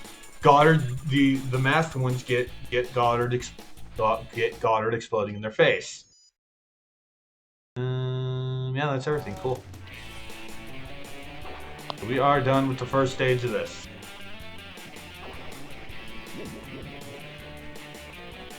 Yeah, so far all you honestly missed was just the second stage of the first zone and the first boss, which was Sheen. Oh yeah, I tried to make an attempt for that, but like that was easy. But so who are you rescuing now, Carl? You'll see.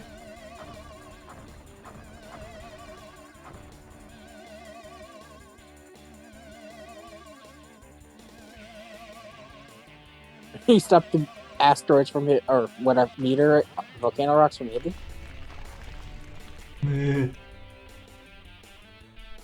He just waits. Oh shit. Again, they're cannibals, so... Anyway, stage 2, the Volcano of Doom. But because we have all three of the things, we can go to World 3. But we're sticking with Volcano of Doom. Because basically, we're going stage by stage. Mm-hmm.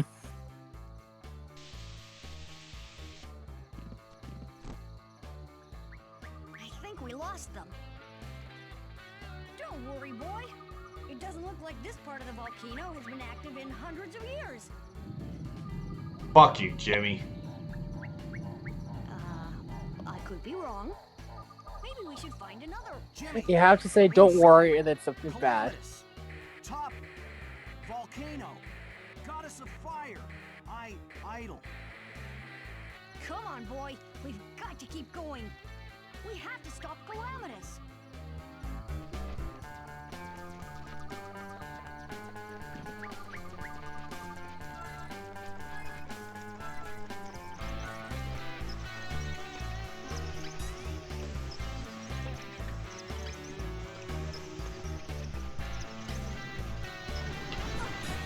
Oh, fuck you. I was clear of that. I was clear of that game.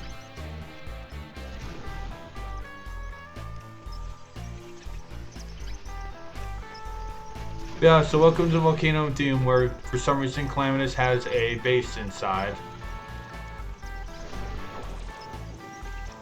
Mm.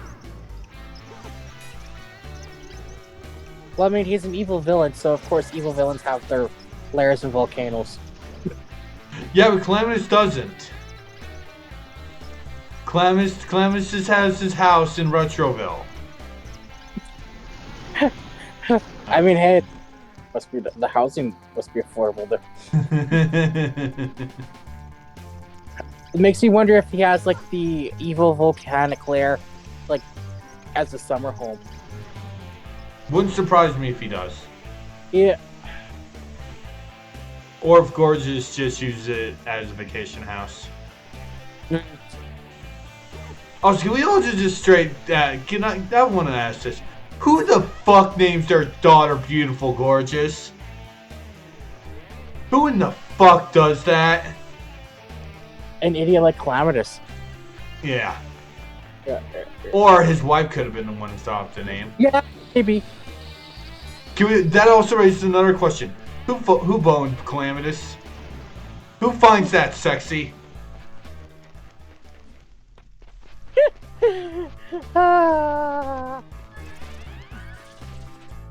Oh, God damn it. Okay, I'm good. I'm good. Well, I'm serious.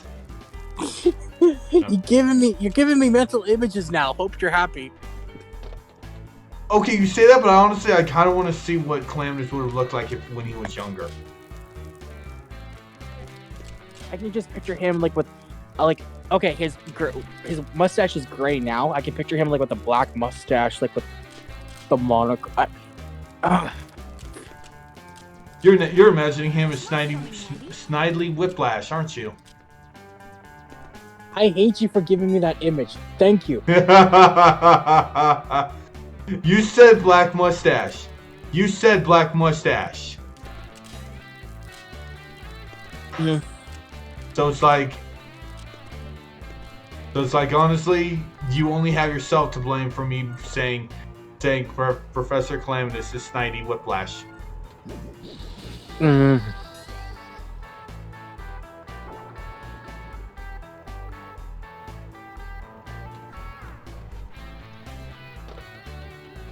And hey, at least I didn't say the curse thing I just thought of, though. Oh, God. I'm not saying it because, goddamn, that's fucking cursing. I'm blaming you. Good. Because again, it's your fault for the fact that I said that Professor Calamitous is Snidely Whiplash. I made that. Screw off. I want to see what's below there. That's why I'm doing this.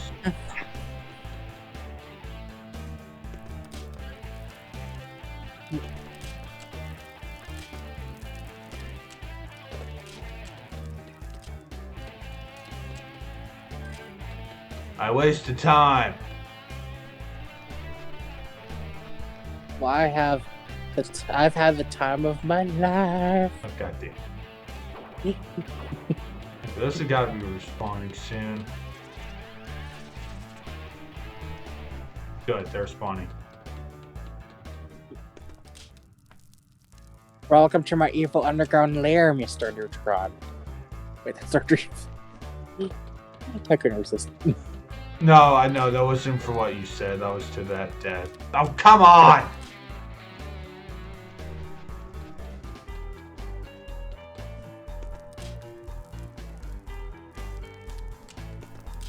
You know, Jimmy, you could have been in shoes that give you a double jump. Jimmy, Calamitous has almost obtained the second idol. You have to get into the crater and get the idol before he does. The world's counting on you, Jimmy. Got a jet.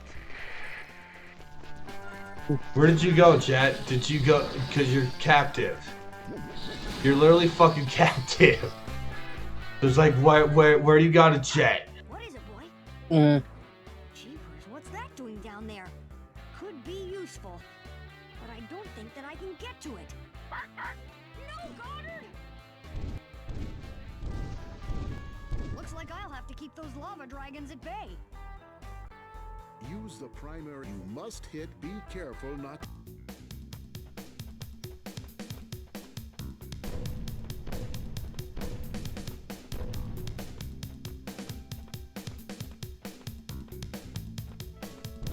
Right, it's one of those mini games.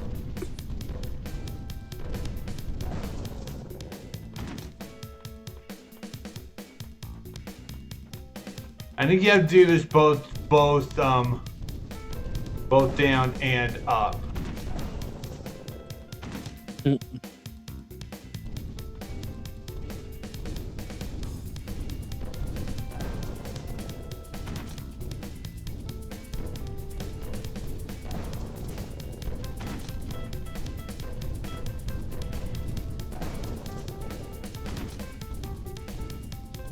Yeah, you have to do it both down and up because, sure. Yeah.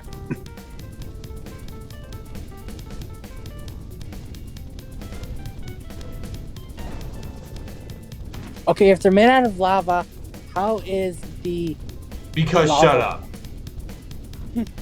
Okay, boy. I don't mean. Ah, damn it. Yeah, I know. Yeah. Like, oh my god. Okay, fine. I'll shoot up. That way. Come on, boy. Let's do it. Use the primer. You must be. That's the one thing why I don't like the fact that they make you go up, because basically then you also have to account for basically the earlier ones, because you can't fucking hit those ones.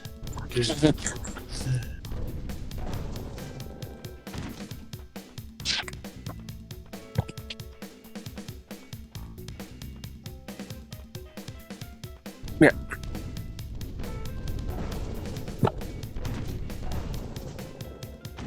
Hey. Hello. Hey there. Okay. Let's see. What's it gonna do?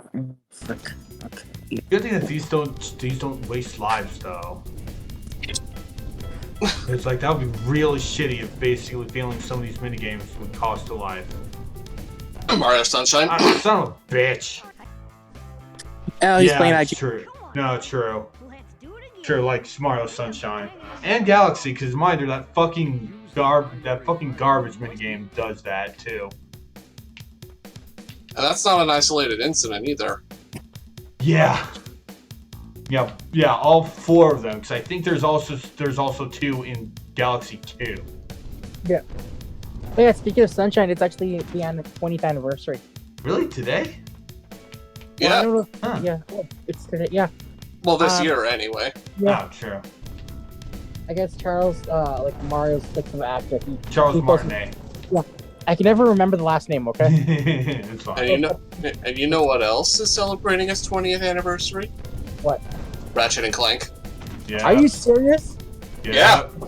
My boys are 20. And Sly Cooper. I forgot that Sly came out the same year that Ratchet and Clank did.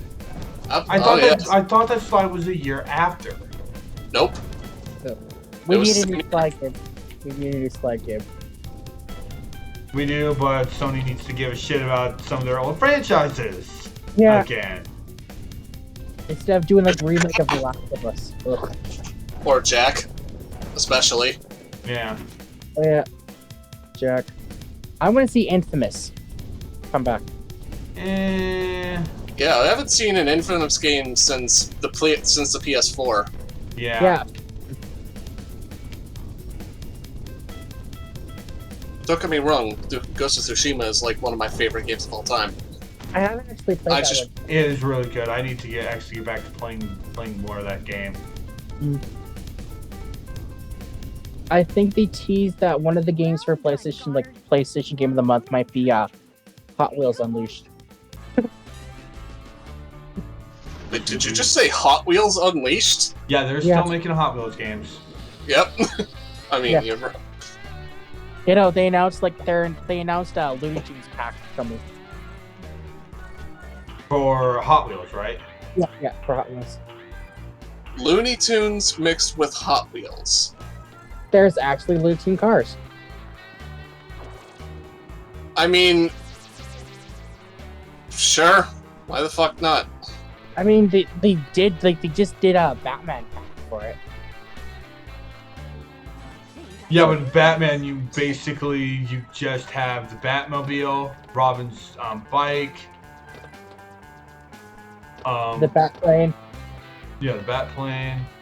Bat so. The Bat credit card? No, I'm kidding. Oh God, The Bat God. Codpiece. Bat nipples. Bat nips. The Bat Okay, Turry. Shut the fuck up. That is one of my favorite jokes from current Bat- Batman. I Bat. call it the battery. No, you fucking don't. Oh, okay, yeah, I remember now.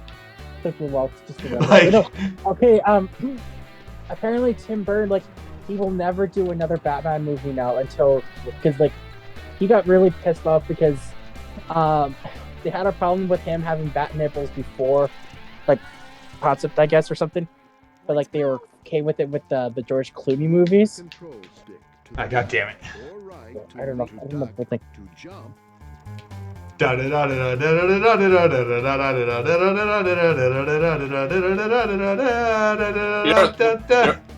at the minecart section, aren't you? Yes.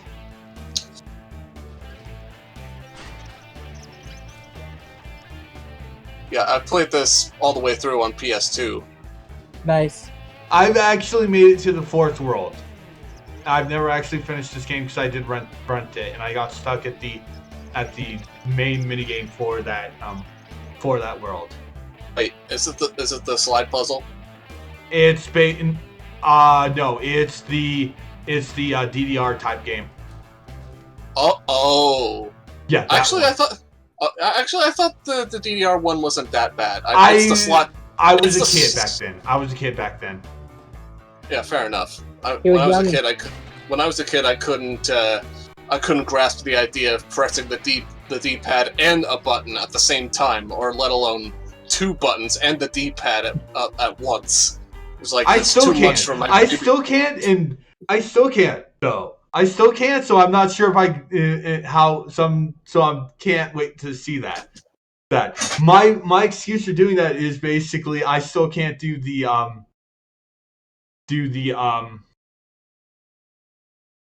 10th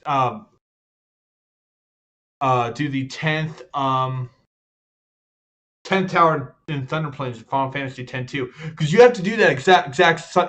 No. Oh wait, no, that was backwards. No, one of the 2 towers has you do the button pressing multiple buttons in a row at the same time, because god damn it, fuck you. Final Fantasy X has on in 10.2 have awful minigames. Blitzball. Yeah. Like I said, I love the crap out of Final Fantasy X and X-2. God, I hate the minigames for that game. Those are honestly really bad for minigames. Yeah, for me, with 10, I love playing through the entire game all the way through. I just can't stomach getting the celestial weapons. I did it once. I don't want to. I'm not doing it again. I'm not doing that shit again. I just don't want to. I don't want to just suffer through like dodging 200 lightning strikes in a row just to get a fucking mirror for Kimahri. You say that, but there is a spot that makes that actually way more bearable.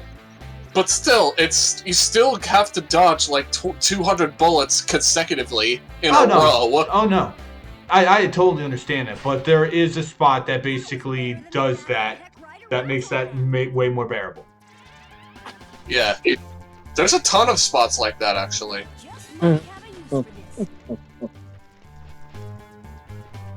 Backtrack, because basically when we start doing that damn cutscene, I saw the piece of candy.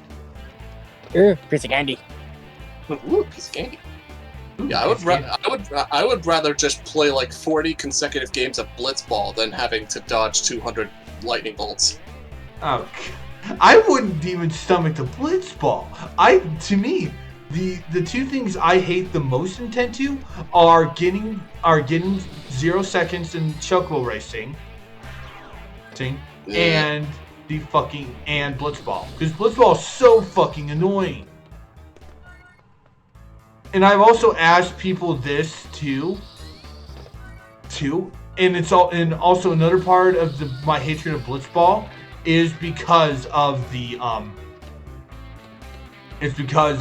forced game you're supposed to do against the goers. That turns me away from wanting to actually play the game. If you give me a really bullshitly very hard chance of winning the minigame. And that's supposed to be the tutorial. Yeah. For Blitzball. Yeah, and it's like that honestly made me not want to play Blitzball, because it's like, okay, this is cheap. It's RNG, the game. I wouldn't say it's RNG,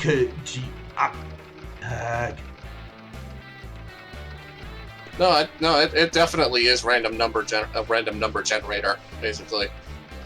If you pay attention to stats, you can, but it's like that. It's the first game you do is still really bullshit. One of the good ways of exploiting that is, well, winning that is exploiting the fact that if you go behind the goalie, basically all of the AI just kind of wigs out. I thought it was in front of the goalie. One of those two spots. Either way, you're near a goalie. Either way, you're near a goalie, and basically the AI will not come after you. And you get a strength sphere when you beat Blitzball for the first time. I thought you got a weapon for Waka too. No, that's his celestial weapon. No. God damn it. Oh, god damn it. No, there's continue loss. I forgot this game had continues. No, I thought it gave you another weapon for Waka though. It does, but like, it's a celestial weapon and not like a common weapon that he could use throughout the entire story. Wait. Okay, I'm getting confused.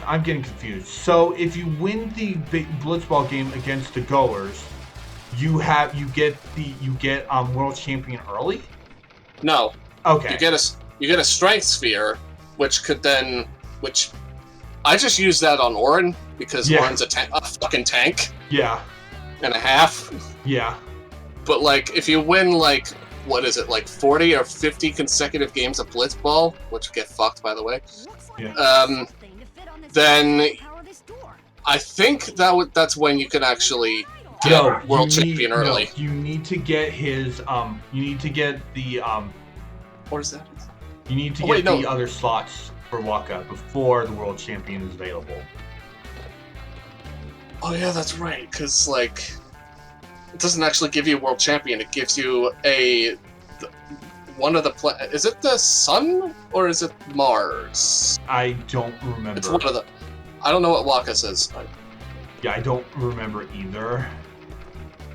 But either way, it's a sigil that Waka could get, which you could then power World Champion with.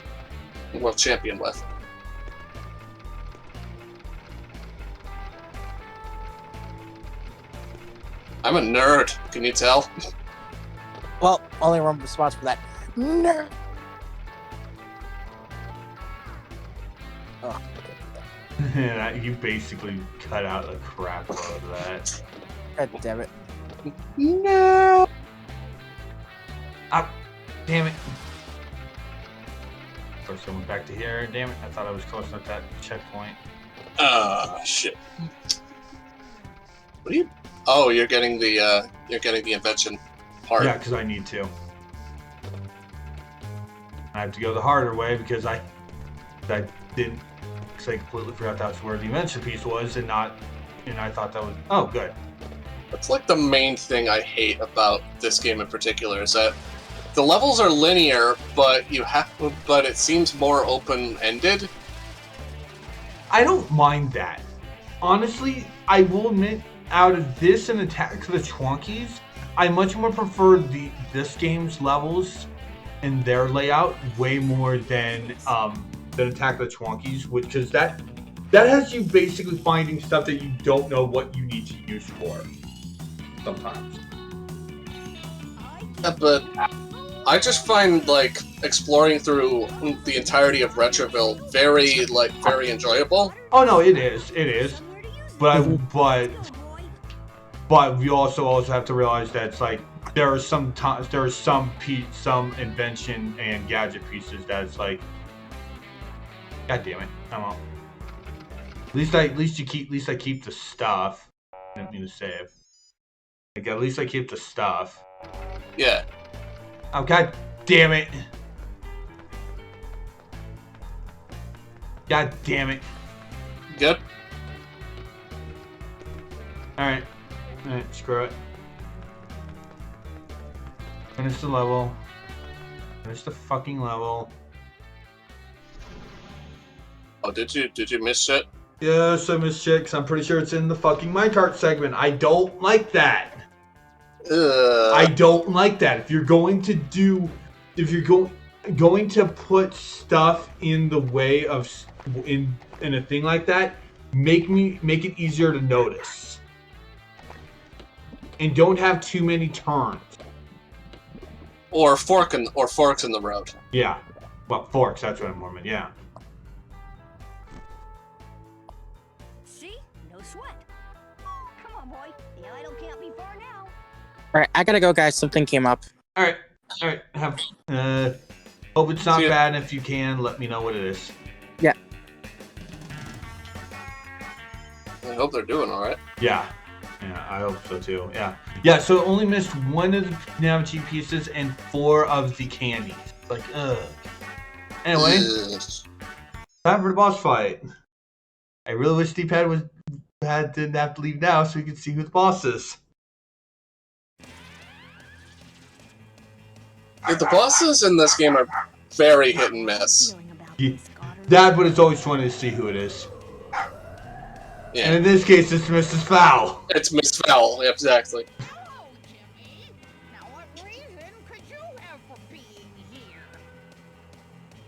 And I kind of like the concept of the next boss fight. I'm not going to get into that because spoilers. Yeah.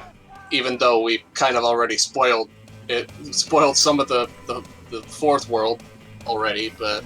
We didn't even say what it is. All we did was basically just say minigames. Yeah, minigames. I do not remember what you have to do for Mrs. Fowl. I really don't remember what you have to do for this boss fight.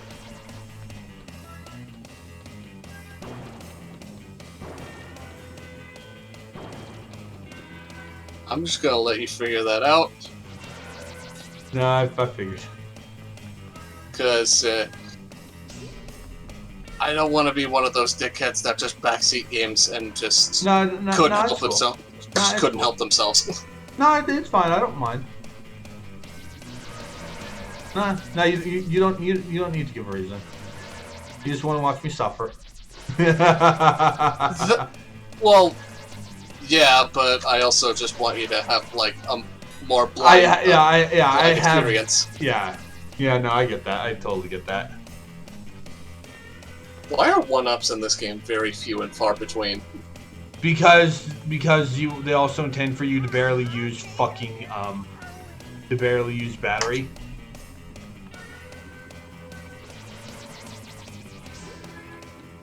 Because mine are filling up the bar completely gives you 1-up.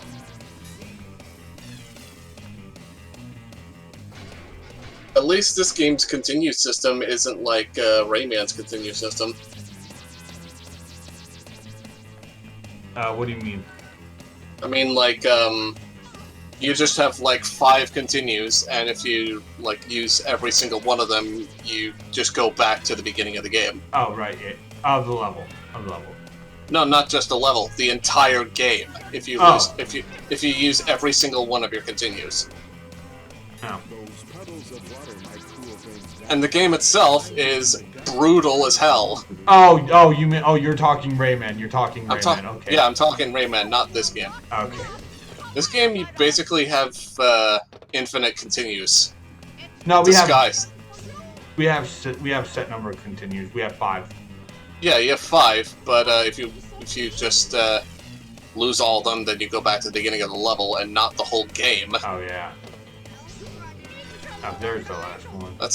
I guess that's the only good thing that Chrome Studios knew about this game. Yeah.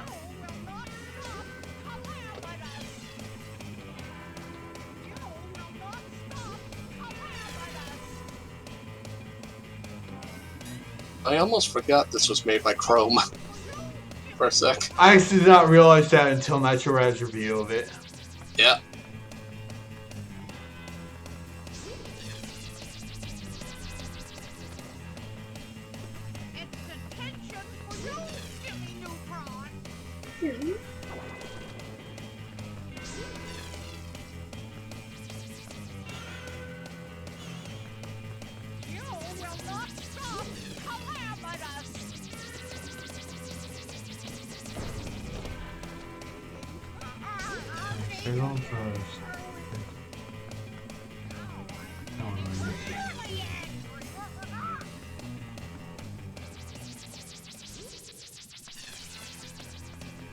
No. Play dead, boy.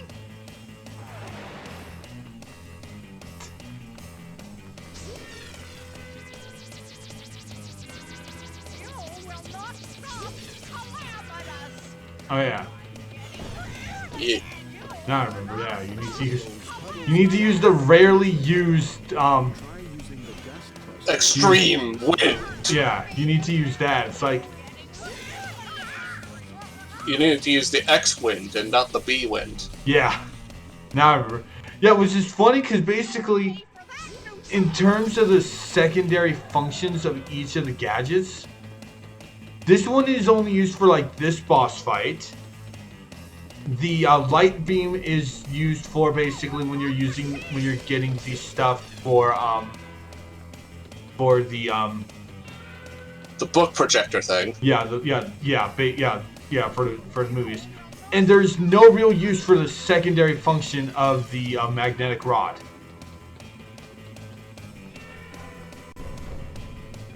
Like that one I don't think even has a use.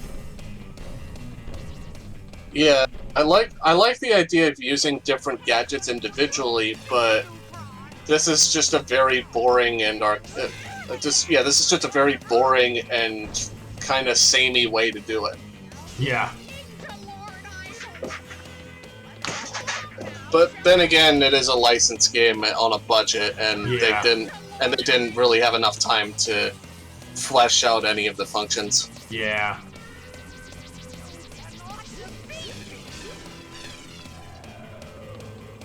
Fly, Mr. Sal, fly.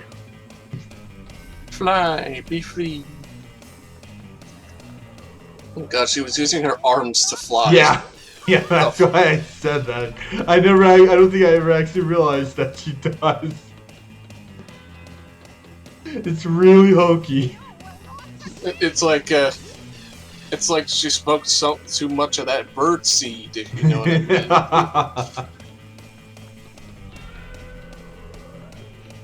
So you mind landing so I can just finish the fight? Push. Push. A gentle push. Gentle push.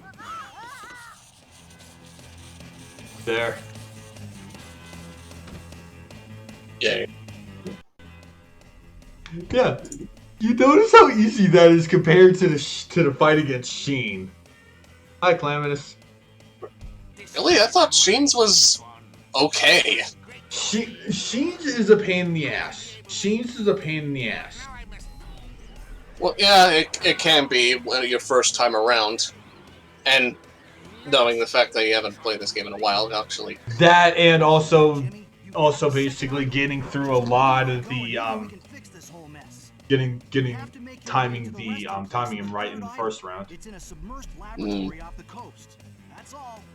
Got a jet. Come on, Goddard. Yeah, Sheen was easy. This one's easy. The next one is kind of boring. Yeah.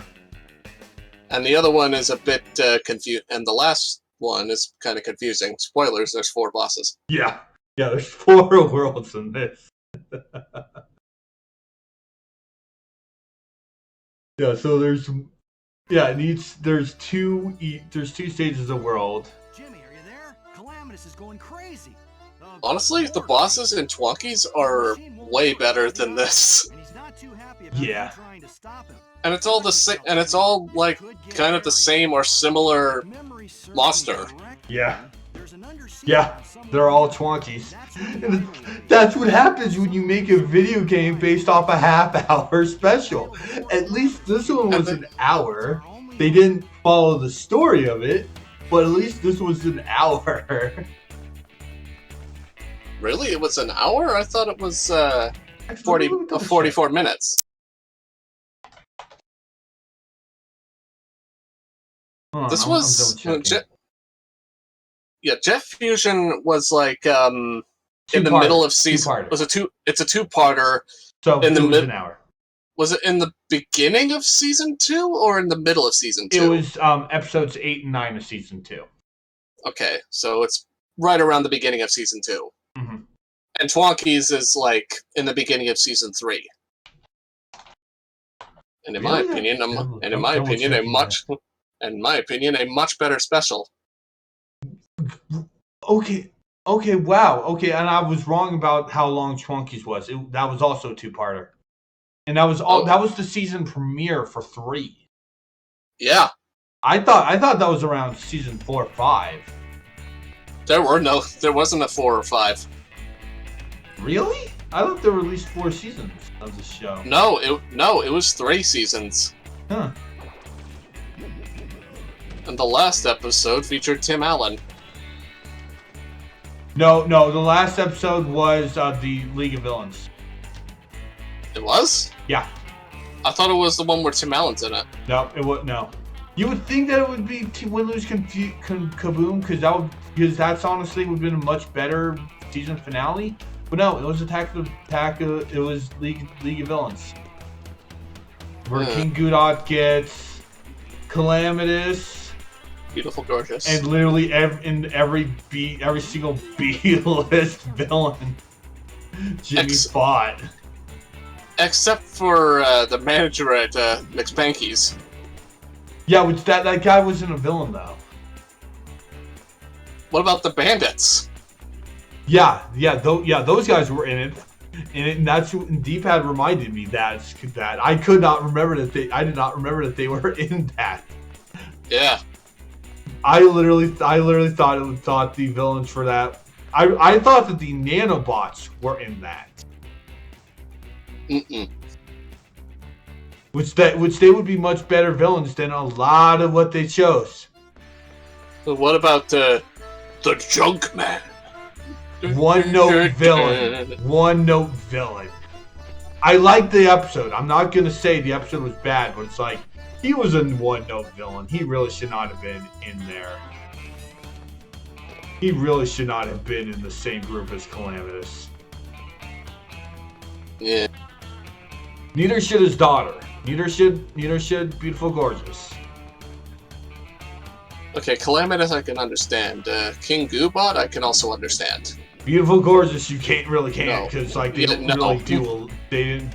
The last time they used her was it was at a really stupid. Oh hey, we brought Jet back for a stupid thing. And the bandits maybe.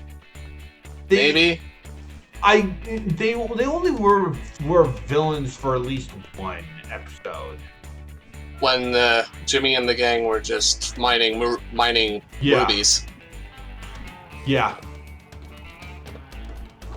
Like the greedy gremlins they are. Well, all of them, but Jimmy became greedy. Well, yeah, because greedy for some... No, he still hid diamonds of his own. Sure. Oh, right. True. Yeah. No, he did. So no, they were all. No, they're all greedy ass. And then for some reason, when Jimmy used the last one of them to save their lives, everyone gets mad. It's like, you assholes are still alive. Jimmy used your fucking gems, but it's like, it's either lose your lives or lose the treasure. Frankly, I'd lose the treasure. Yeah. And Jimmy did the right thing, and everyone was mad at him for doing the right thing. Yeah, I will never understand that. You have terrible friends. Holy shit! Wolf Samurai rating with party 3. Holy shit! Oh shit! Get the lobsters. Bring in the dancing lobsters.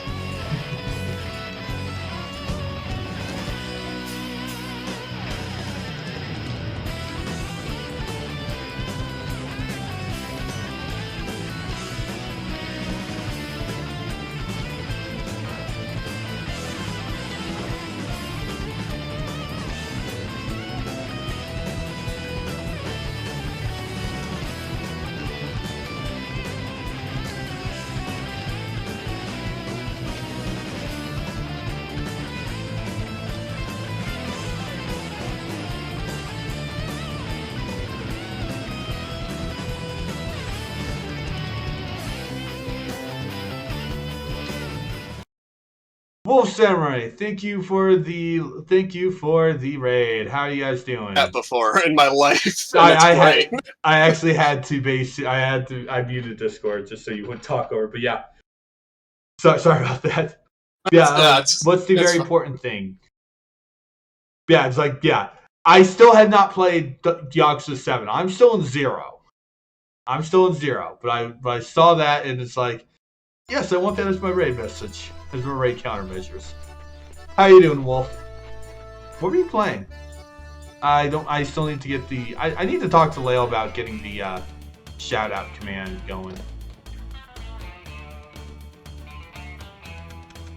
Anyway, thank you for the raid. Hello there, raiders. I am Yu Kirby. I am a variety streamer, and right now we are currently doing Nicktoons Summer Fun. Until the end of August, we are doing nothing but Nicktoon games. Currently, we are playing Jimmy Neutron, Boy Genius, Operation Jet Fusion. Console version. Because there's basically both the console and the GBA version of this game. In fact, I'm just a friend. Yeah, this is Mega. He's a buddy of mine. We should really talk more, dude. Seriously. We really do. It's like a game called Lamentum. Oh, Lamentum. Ooh. How horrid? How horrid is it? Like, how horrific is it? Okay, I wanted to say that, but it's like that would be. It's like no, It's a compliment to horror games. True. There we go.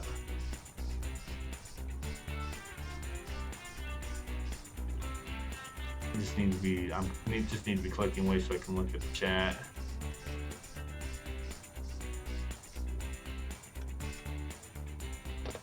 Cool. I hate doing that because it's like I don't know where the shadow is. Yeah. Especially if you're going to give the game fall damage.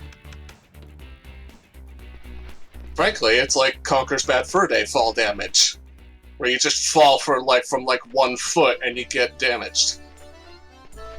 Which is weird because basically the okay, these just okay. And I don't like that the fact that the birds damage you. It's like, to me, it's like, eh. I mean, I kind of get it. Screw you. I kind of get it, but it's like if you have them tapped, have that be the only thing. Don't have me climbing and just touch him. It hasn't been super scary. It's been creepy. Oh, okay. Are you dealing with ghosts, zombies? What are you dealing with in that game?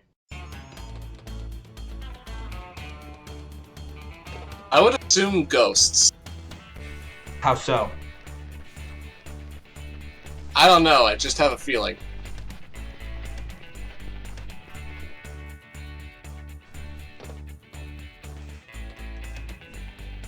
There we go.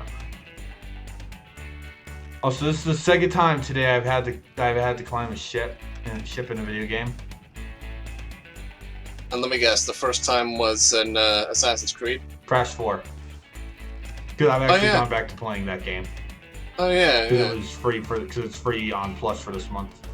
Have you tried to get 100% or just? I'm not really going for 100%. I'm going all gems. I'm also going relics. I am not going. I don't give a shit what relic I get. I'm just going for that. And then I'm calling that a day. I'm not going for deathless runs because fuck you. If I get a deathless run, cool. If not, I don't care. Yeah, Toys for Bob went completely all out, went completely overboard on the whole completion thing. Yeah, that is one of the very few games I will gladly admit I have no interest in 100%ing. And there are a few of those. That, Sunshine, at default Mario 64.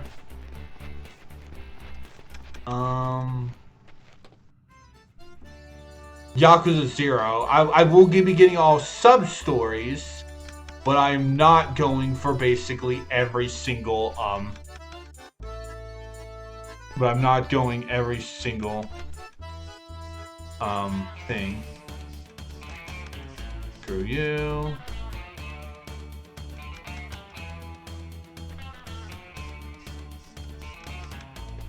Yeah, that's kind of it for terms of I'm not 100%ing this game for me. I envy Eldritch people creepy. Oh, Eldritch Ooh. shit.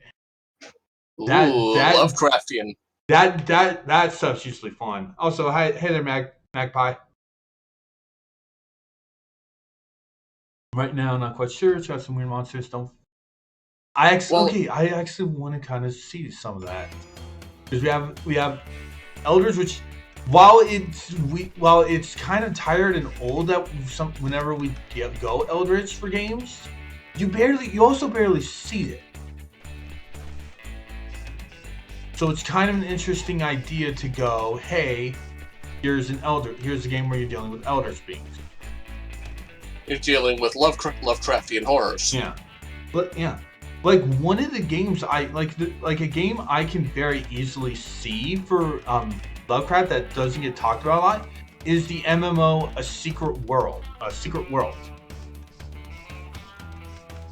Okay, I've never heard of that. It's an MMO. It's actually on Steam. It was free to play, but now you kind of have to pay for it because now either that or they're doing a shop, which I think you have to pay for it. Oh, fucking A! Oh, shit. That's why if you're going to go with fucking ledge climbing, either make it the A button or push it up. Don't do a weird gimmick. You guys could press A instead of pushing up. Yeah. In this one you have to press up, which I was pressing up. But it's like it wasn't going, and so it's like, oh right, maybe there's A. No, that makes Jimmy fall like an idiot. Yeah, this level's a pain in the ass. God. The next one really isn't though, because if my memory serves me, you're using the Goddard sub and it's a underwater shooter, right? Yeah. Yeah, those honestly, I remember having fun with that level. Until the end. What was at the end? The end is like this bullshit, like, missile command shit. Oh god, alright. It's this missile command minigame thing where you just protect these plants from icicles in the water. Because that makes sense. This is definitely more Eldritch already so far, and we got into comment. Ooh, Eldritch or Resident Evil. That sounds really fun. I'll probably have to go check that out.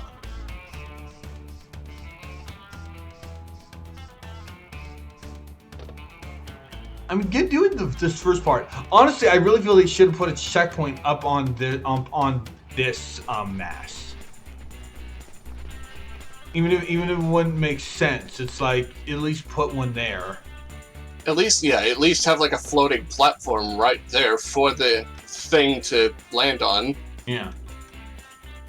Otherwise, you just have it floating in midair with no rhyme or reason. Yeah.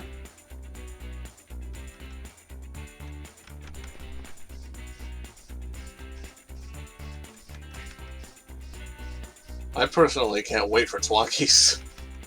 Yeah, no, I've actually been playing a little bit of that. It's a fun game. In my opinion, I think it's like probably one of the best Nicktoon games out there. To me, it's Danny Phantom Ultimate Enemy. Because that is a fun thing. Danny Phantom really works for beat 'em up. I don't understand why we haven't had didn't get a 3D game with for Danny Phantom. And no, I do not count the Nicktoons games because that also has everyone else. Yeah, that's their own can of worms. Yeah, and it's like, why did Danny not get a console game? And just there we go. Instead of just strictly handheld. Yeah. I just need to get it. Come on, there we go. Even though Fairly Odd Parents had both handheld and console versions. And it also had two handheld only games. How's it going, Jimmy? Are you getting closer to the idol? Both of which are fucking awful. I've been thinking, if these idols are so powerful, maybe I could use them. Parents games kinda hit or miss in general. Yeah. Didn't even see that guy, but at least we got the frickin' thing. So I don't care. It died. We got the thing, so I don't care anymore. And we're also over here. We're also on the second ship too. So again, I don't care.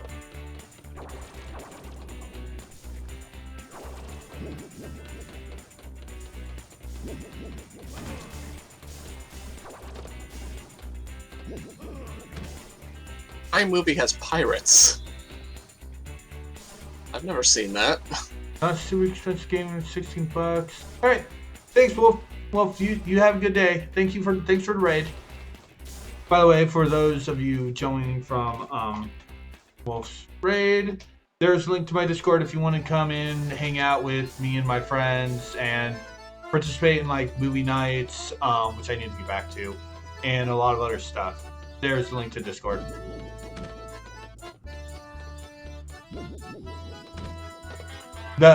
Okay, in the beginning of the game, I was completely conservative using the frickin' secondary attack for the light gun because I didn't want to basically irritate people's eyes. But now I'm just going, nope, fuck it. Nope, just fuck you. Game has no morale system. It's not a Telltale game. Oh God. Rest in peace. No, they're back. They're coming back again. I'm not holding my breath out for them. Yeah, I'm not either. They suffered the same fate as LucasArts did. Yeah, and it's like, and also it's like, yeah. Batman was boring, and it's like it's like how the hell can you make a boring Batman game? Telltale found a way twice. Yeah, and it's like as much as I'll say that basically they're not bad. Batman does not work in the Telltale way. Batman, you need basically a violence in them. You need violence in Batman. I know that makes you sound like a psychopath. I 100% do, but it's like you really need to. That's why the Arkham games exist. Yeah. And that's why people love Returns. All me pet birds have escaped. Please, wee one, can you help me get them back? I feel like if you're making like Spider-Man into a story-driven point-and-click, doesn't I forgot really... about the fact we have a Jet Goddard mode minigame. Oh God. And it plays just like the fucking Ratchet and Clank. Oh God. Oh God. I forgot about that. I completely forgot about this minigame. Yeah, the Ratchet and Clank ship levels control better than this. Yeah, it did. Yeah, they did. Even in the first game, they were fun. They were good. And I don't really exactly. And I honestly consider the first game really not one of the better ones. Well, it's the first game, and it didn't really have the Yeah, no. Oh no. Some of the- I'm not saying it's bad because of that. I honestly feel there are a bit too many annoying game designs. Like basically like that the later games fix. Like that the later games fix. Like no strafe. no strafing locked to the thruster pack. Which then once you get that, it sucks. Which the first game isn't really designed with strafing in mind. True. A lot of the enemies are kind of really annoying. Especially the mines. You got all me birds. Fuck those fucking mines. Here, take this. Yeah. Not much, but it's all I have. Yeah, you need violence in bat games. Like you don't need super gory violence, but it's like you need at least beat 'em up mechanics. Up there, up. Thank you, camera. I have to figure out how to get to that and do that one. Oh, here it is. Oh, here. Oh, no. No. Oh.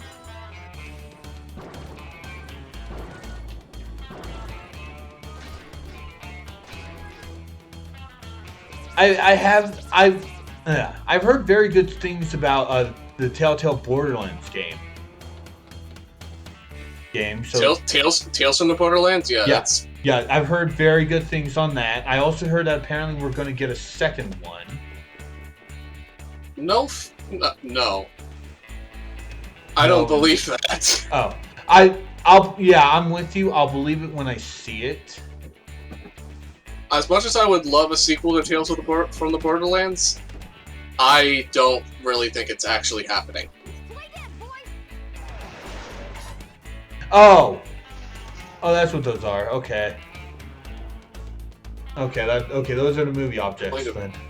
But you need Goddard's play dead mode to fucking. I don't think you do. It'd be very stupid if they do, considering the fact that you could use the first ones.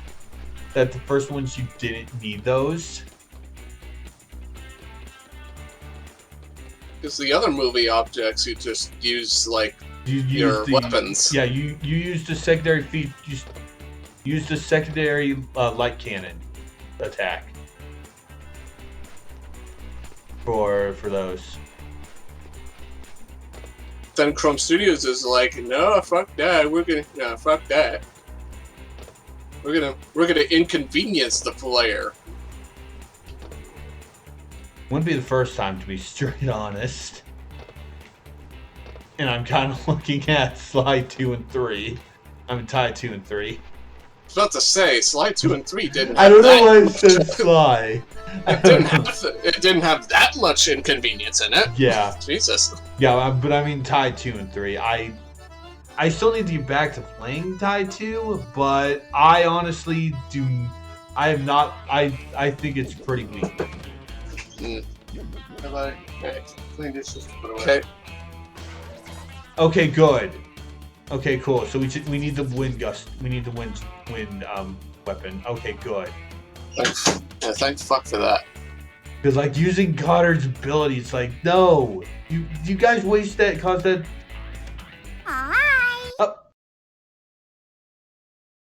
Oh. Magpie, thank you very much for the follow. And you do need violence in a bat game. Yeah.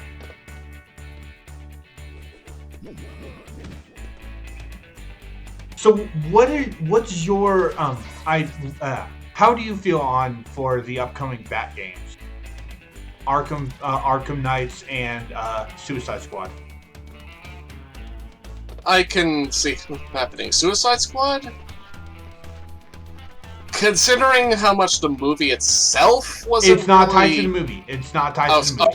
It's its own thing? Yeah, actually, Suicide Squad is the next in the Arkham series. Really?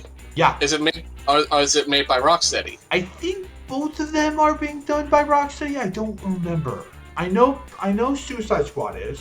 I don't remember if Arkham Knights is. But yeah, Suicide Squad Kill the Justice League is the next game in the Arkham series, which is fucking weird. Wait a fucking what? I don't know why its subtitle is Kill the Justice League. I don't know why. But that's what it is, and it's like it's probably going to tie into Starro. It's probably going to tie into Starro. I mean, what next? Is the Sinister Six gonna like kill the Avengers? Yeah. Like that's fucking weird, dude. Have a wonderful day, Magpie. Yeah, it is, and it's like I said. I think it's Starro. I think the reason why we have the Justice League as villains is because of Starro. What do you think of that Wolverine game? I cannot wait for that. Considering it's Insomniac doing that, I cannot wait. Cause considering how even though I hate Act 2, I love Spider-Man. I cannot wait for Wolverine. I also can't wait for Spider-Man 2 to come out. I can't either. I still need to play Miles. I still need to get my hands on Miles. I've played Miles all the way through, and I'm contemplating to play it like on New Game Plus, just to get to get everything in there. Oh, can you not get everything in first gameplay, or did you just choose not to? Well, in terms of gadgets, you can't get everything on your first go. Really? That's completely different from the first game. Yeah, and honestly, I think it's kind of better because it encourages people, if they really want to go for like everything, they kind of have to. It encourages people to go for it again. So, do they not give enough resources to acquire all the gadgets, or how do they do it though? It's a level cap. Oh, that's hit or missy. Yeah, that part. I don't really know why they did that. If that's the case, then just have everything unlocked from the start instead of just a level cap thing. Yeah. I mean, don't get me wrong. Like, keep the level cap thing, but not for when you're playing it a second time. Yeah. Otherwise, that's just an inconvenience, and it will probably not make people want to play the game. I was going to say that, but then I would just contradict my own statement.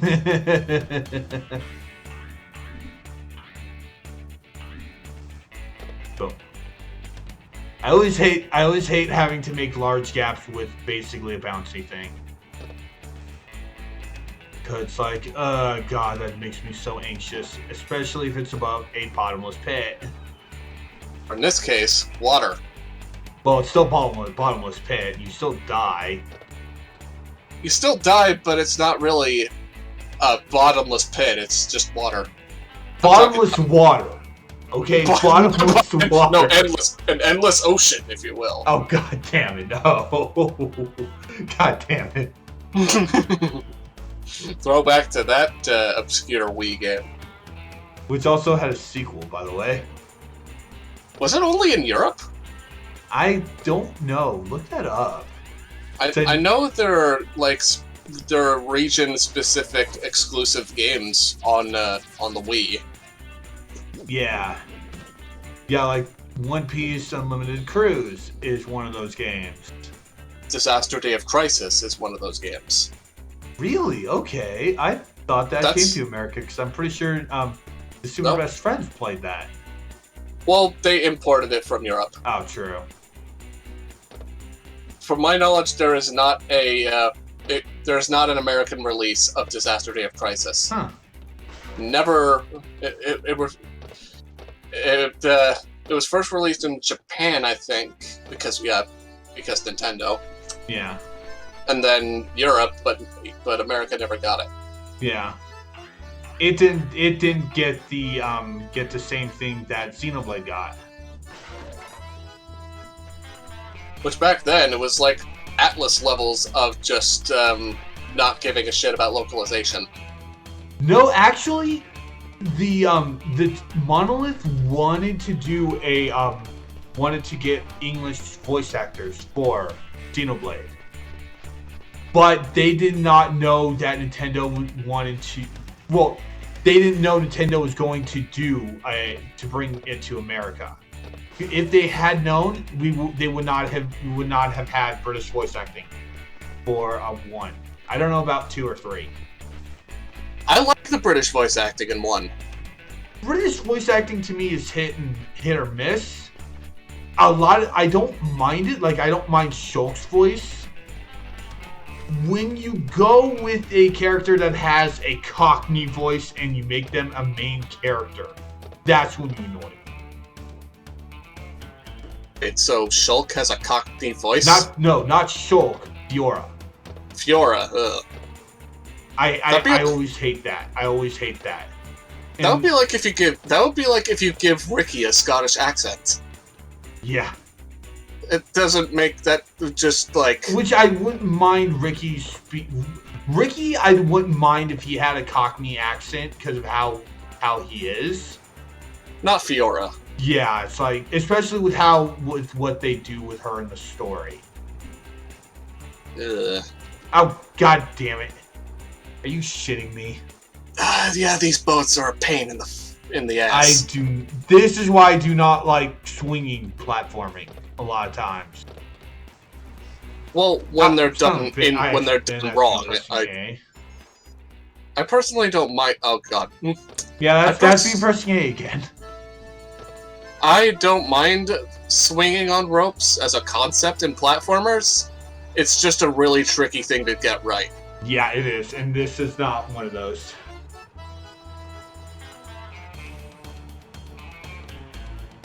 Frickin' Donkey Kong Country Returns did it better.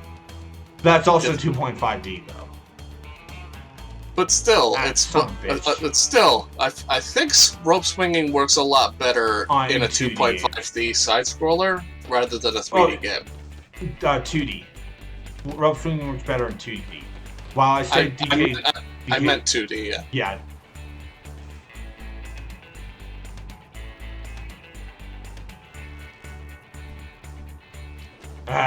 God damn it.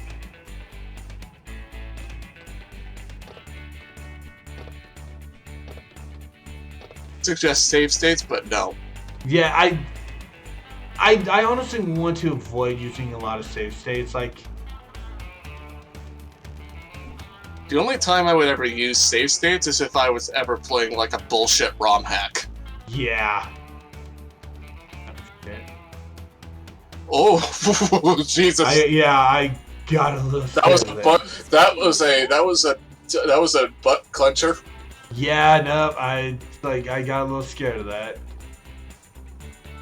And I also don't like thin platforming too. It's like, especially when you don't after stupid segments like that.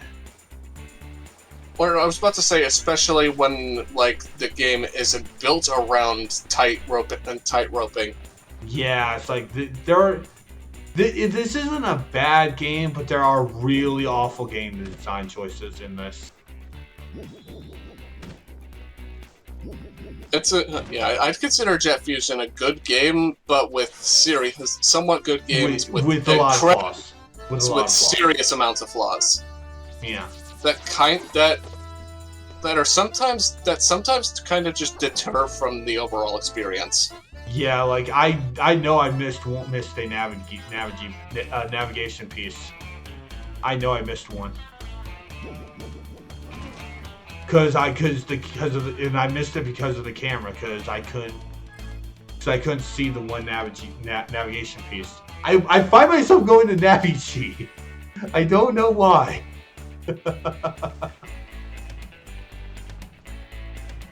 Maybe it's because my mind associates those with Navi-G from Gummy, from Kingdom Hearts.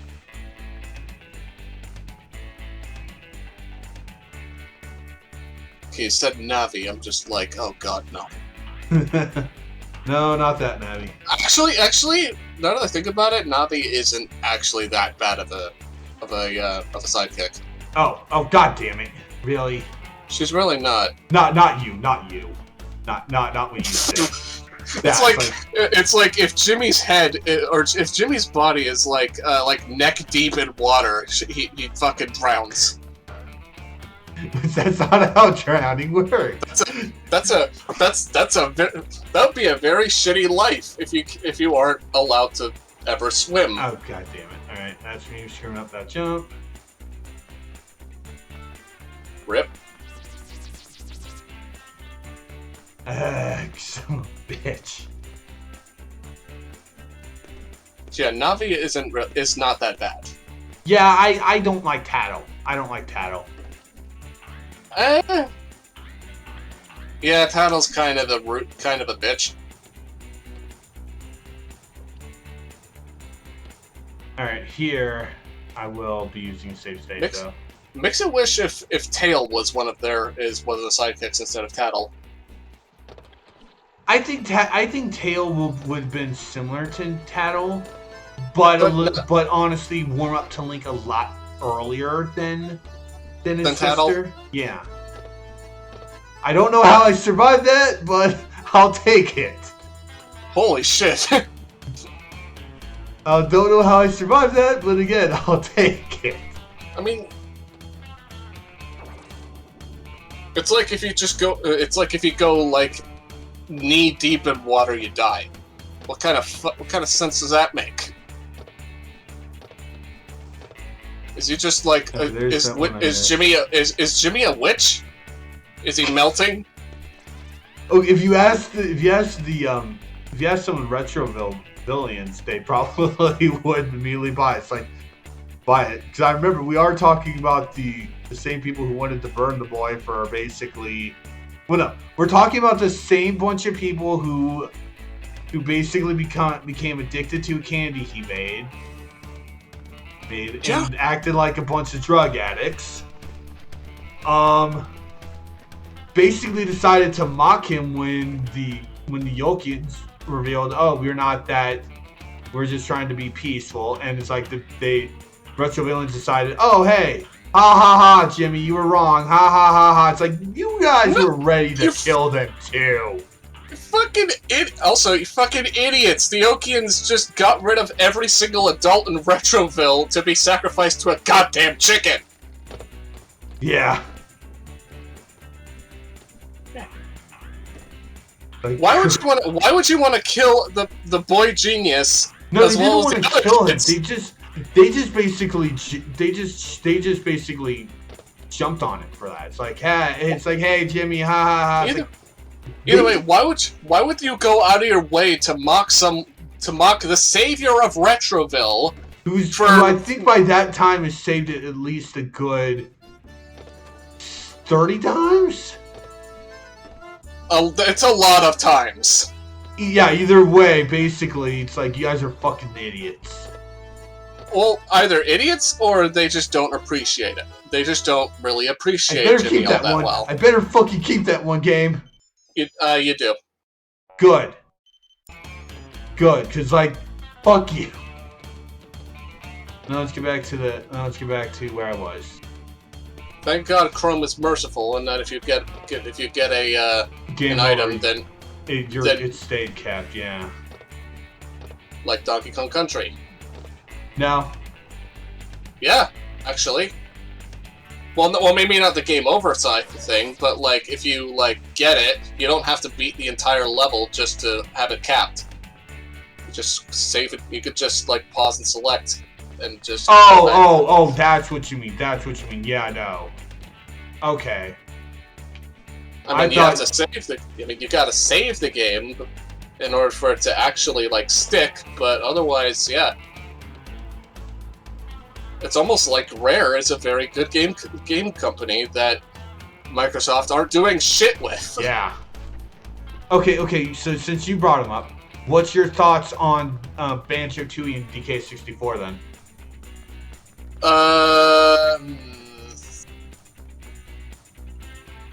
since they both suffer the same like design flaw of just being completely overbearing with collectibles. Mm-hmm. It's debatable whether like DK64 or TUI does it way worse than the other. But as games themselves, they're fine. All right. They just take way too long to beat. Yeah. Especially the last boss of each, and especially K. Rool in 64. Yeah, with basically one different round per Kong. And if you die, you start at the very beginning. Well, it's no absolute legend or whatever the fuck that enemy is called in FF11. I have not played FF11, and I don't know if I ever will. I haven't played any of any Final Fantasy MMO, not even 14. 14 is a really good time. I enjoy it. I've heard from a lot of people, especially from my significant other, that 14 is a really good MMO. Mm-hmm. I've just been spent so much time playing PSO2 that I just don't really you want don't to. want to go to another MMO. Yeah, no, I get that. That's completely understandable. Maybe if everything so far in PSO2 just kind of wanes, maybe I'll get into 14. But that's a rabbit hole I don't want to dig through just yet. Yeah, no, I get that. Yeah. Watch out. The central Maybe if you're whale some Call Me Johnny and you're doing a Final Fantasy marathon. Okay, I can't wait for him to actually do that because I'm curious as to how he's going to do that. I am completely curious as to how he's going to do that. Is he going to do it? Every story gets its own video, or is he going to do the entire thing in one fucking video? That would take 3 hours. Honestly, 2 to 3. Either way, it's the same marathon. He's crushed his time for a Sonic 06 3 times. You know, maybe he'll just focus on the base story in 14, and just have the expansion stories just as like its own marathon. That's the more sensible option to me. But if he's going like all out on every single, like the main story plus the expansion stories alongside it, he's a fucking madman. Well, I give him mad respect for. I would give him mad respect for it, but holy shit, he's a fucking madman for doing it. Oh, big time. Absolutely big time. Massive fucking respect for Johnny whenever he ends up doing it. So I made this. Oh, okay. Oh, never mind then. I'm not wasting life then. So I've made this joke a few times during this marathon. We had Caddy doing Rugrats games. Yeah. We had Nitro Rad doing Jimmy Neutron. Yeah. And we had Ant Dude doing SpongeBob. What Nicktoon do you think Johnny would do? Oh, that's a good question. The obvious takeaway would be Fairly Odd Parents, but 90% of those are fucking bad games. And he himself just kind of stopped watching Nickelodeon from the mid-2000s. Yeah. So, oh god, I have no fucking idea, actually. What is it, boy? That's a good question. That could come in handy, and I have an idea. Maybe just the general Nicktoons games. I don't know. Like the Nicktoons crossover games. Oh watch okay. That's the only thing I could think of. Really. Watch that he breaks everyone's expectations. People who played Nicktoons games, and watch him just suddenly just go, "Oh hey, I'm doing Scooby Doo." That's not Nicktoons. Hey, I'm surprised no other reviewer has done Scooby Doo games out of that group. We have to get that I mean, I think Gilly the Kid did a couple, didn't he? I don't know. I need to watch Gilly. Yeah, same. We need the Dr. Wowie.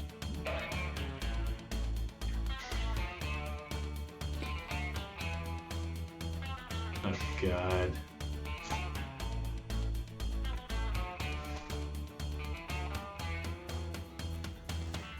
What if Johnny started doing, like, the Nicktoons sitcom games? Oh, God. Fucking Drake and Josh, iCarly. I forgot that Drake and Josh had a video game. Victorious. I don't know about Victorious, honestly. That did have video games, though. At least one.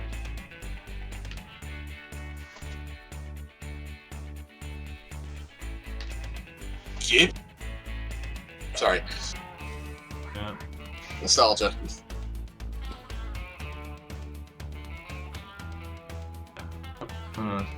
That fish is fucking sailfish.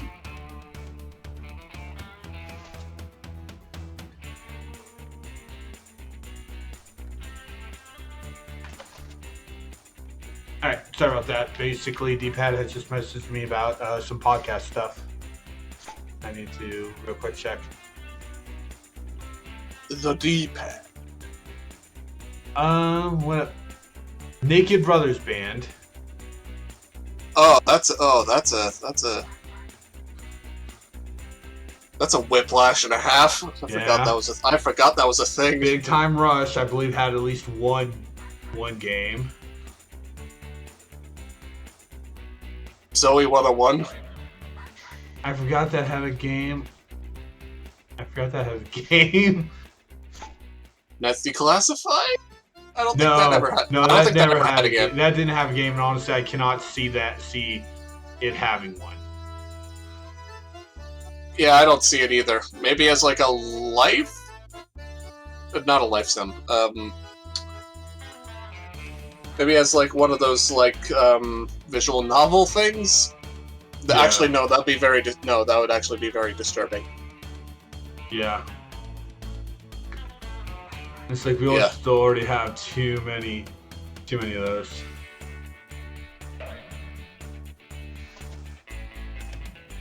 True Okay, Jackson VP. No. I think you joke, but I think that actually had a fucking video game. Of course it did. I think I don't know. How many Avatar games are there? Not counting the one that's apparently going to be coming out, there are 3. Oh. There is one that's a custom story between books, between book 1 and 2.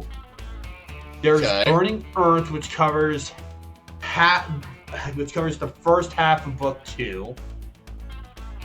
Like the console version ends with the drill, but we also cover. But the stage before that is secrets and is the stuff that is like the first stuff they do in Ba Sing Se, Lake Laogai and all that stuff. I do not remember how the fuck you exit the minigame. I don't remember. Just watch this fish just eat the rope. Yeah. Alright. Let's see if we Nothing can stop us now.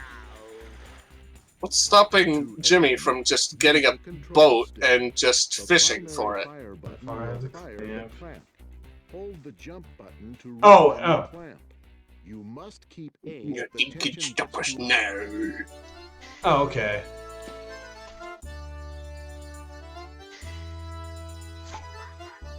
Yeah, we were joking about for the Scooby-Doo thing. Some of those are actually pretty good.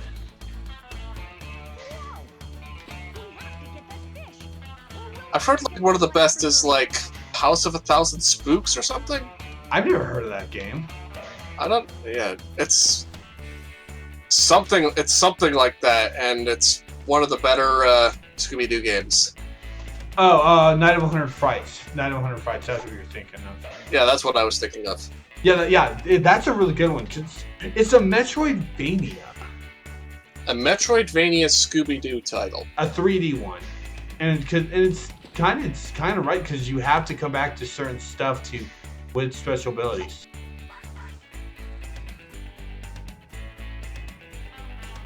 Oh god, that's another marathon that Johnny could do. Scooby-Doo games. Oh god. That would take him forever because there's so many of them. It wouldn't take him forever. It would not take him forever. It probably would take him longer than Ant Dude's SpongeBob marathon. Yeah, probably would take him longer than that. But I don't see that I don't see that wait going as long as the Final Fantasy stuff.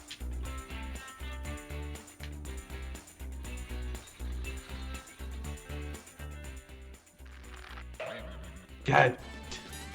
Okay, good. We got it.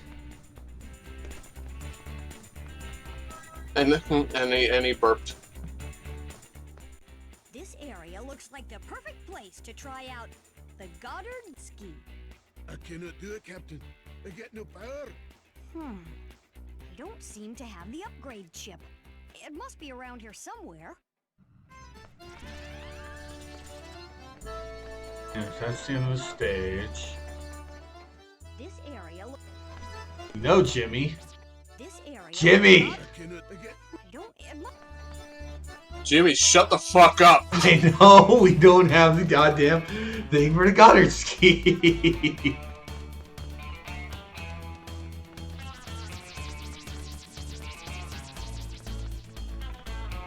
Goddard voice, isn't that like a test-to-speech voice thing? It's Frank Welker.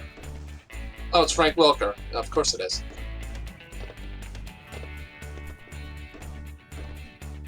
Why is it Carl in this game?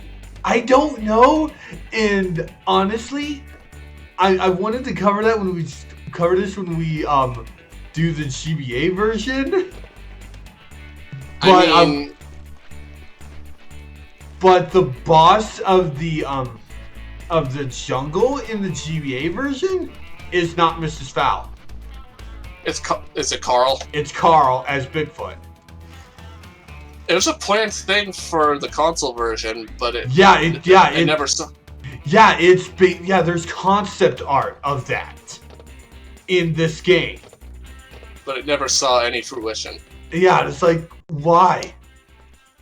I just thought of a series that Johnny could do. What? TAC. Oh god, yeah.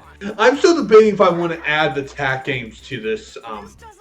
I mean, they're technically Nicktoon games. Yeah, true. Isn't TAC specifically made as video games and not a show? There's a cartoon. There's a cartoon of it. I know there's a cartoon, but like it was a video game first. Yeah, and it's not bad, but it's like it's not as good as the games. Like it has the voice actor. It has the same voice actors for TAC, Jabulba, and Locke. God, fucking Patrick Warburton as Jabulta. Wait, no, not Jabulta. Locke. That's it. Almost. Oops. Looks like I don't know. Yeah, maybe don't have birds attacking me too, assholes. Are you talking about the pirates or the birds? The birds. Yeah, birds are assholes, especially geese. It's like it's like with geese, if you just so much as look at them a little bit funny, they just like hiss at you and swarm at you and shit. They're fuckers. They're real fuckers.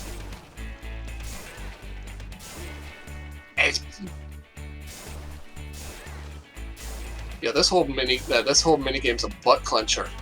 Yeah. Because you have to deal with both pirates from the ground and birds from above.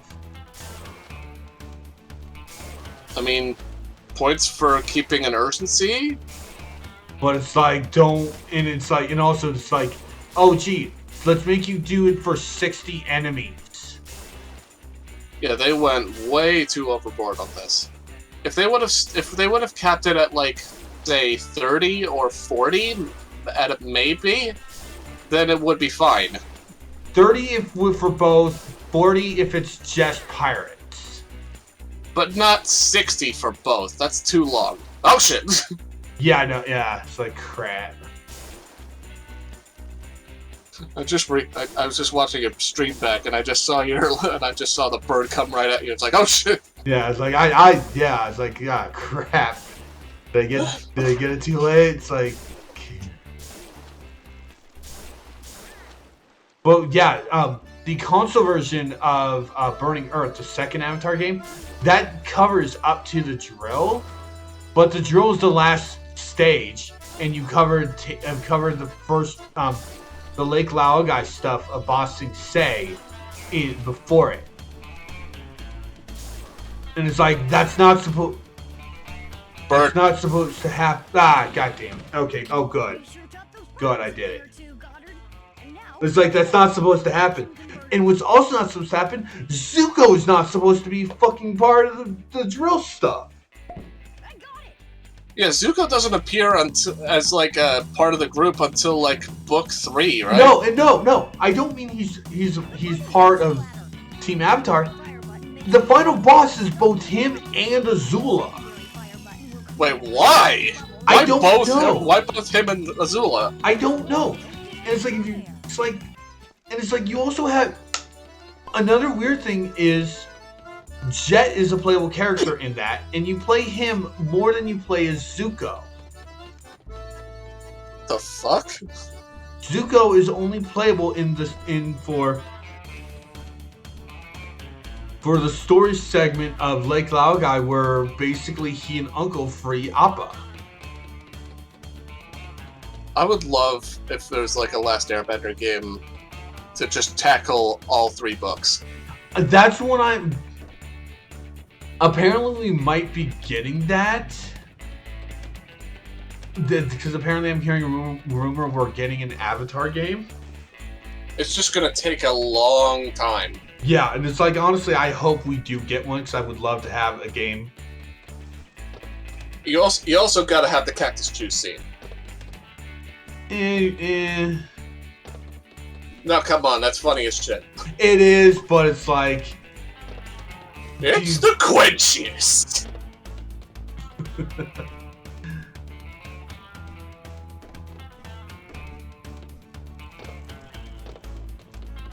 Right, and you also got to have the cabbage guy.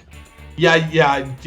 That's the one. That's another thing that disappoints me about the frickin' about the games. For some reason, they don't have the Cabbage Man.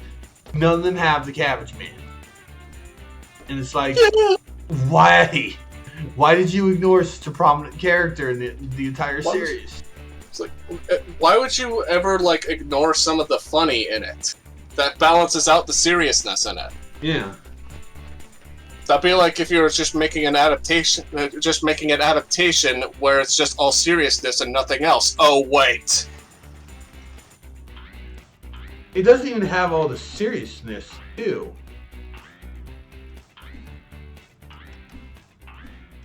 I was like, it covers some of the serious stuff. Like, the game does have a little scene of Appa being captured. It does. Oh, god damn it, more birds.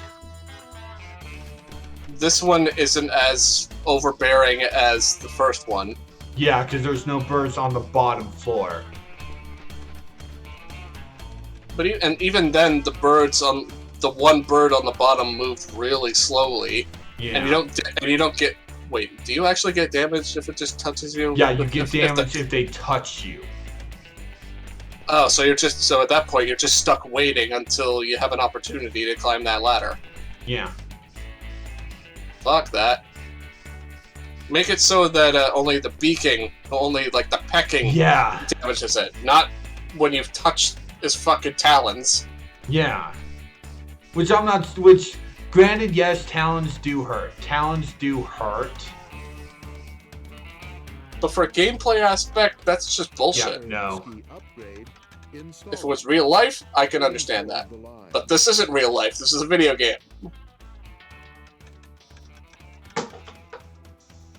Upgrading process complete. Great. I want to play as Toph. Where to use it.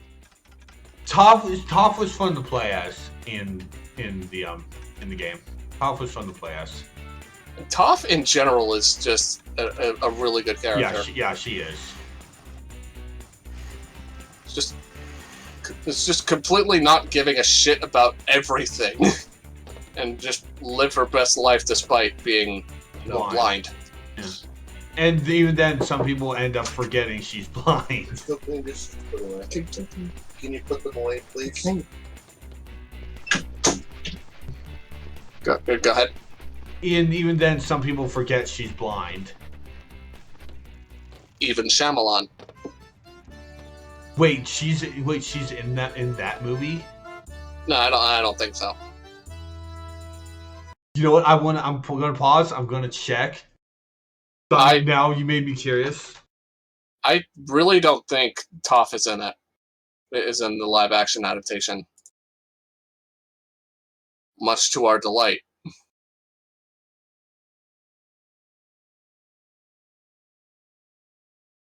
No, she's not, but for some reason we also basically have Azula at the end. Kind of makes sense. Yeah, but it's like... But in context of the entire story, she's really not the main villain in the entire show. For Zuko, she is the final. She's Zuko's ultimate opponent. She is Zuko's ultimate opponent. But for Aang, his final opponent is Ozai, her father. Yeah. AKA the Lord of the Fire Nation. Yeah. I need to watch that show again. That's like... I honestly, I would love to watch a condensed version of it. Cut out a lot of the fluff. Well, keep the humor. Yeah, keep the humor, but cut out a lot of the fluff. Just the filler episodes. Yeah. I would also love that for Steven Universe as well. Well, Steven Universe has kind of a weird situation when it comes to that, because then you also realize... Okay, I have no idea how the fuck these rows when I jump, but I will take it. Holy, what? How the fuck?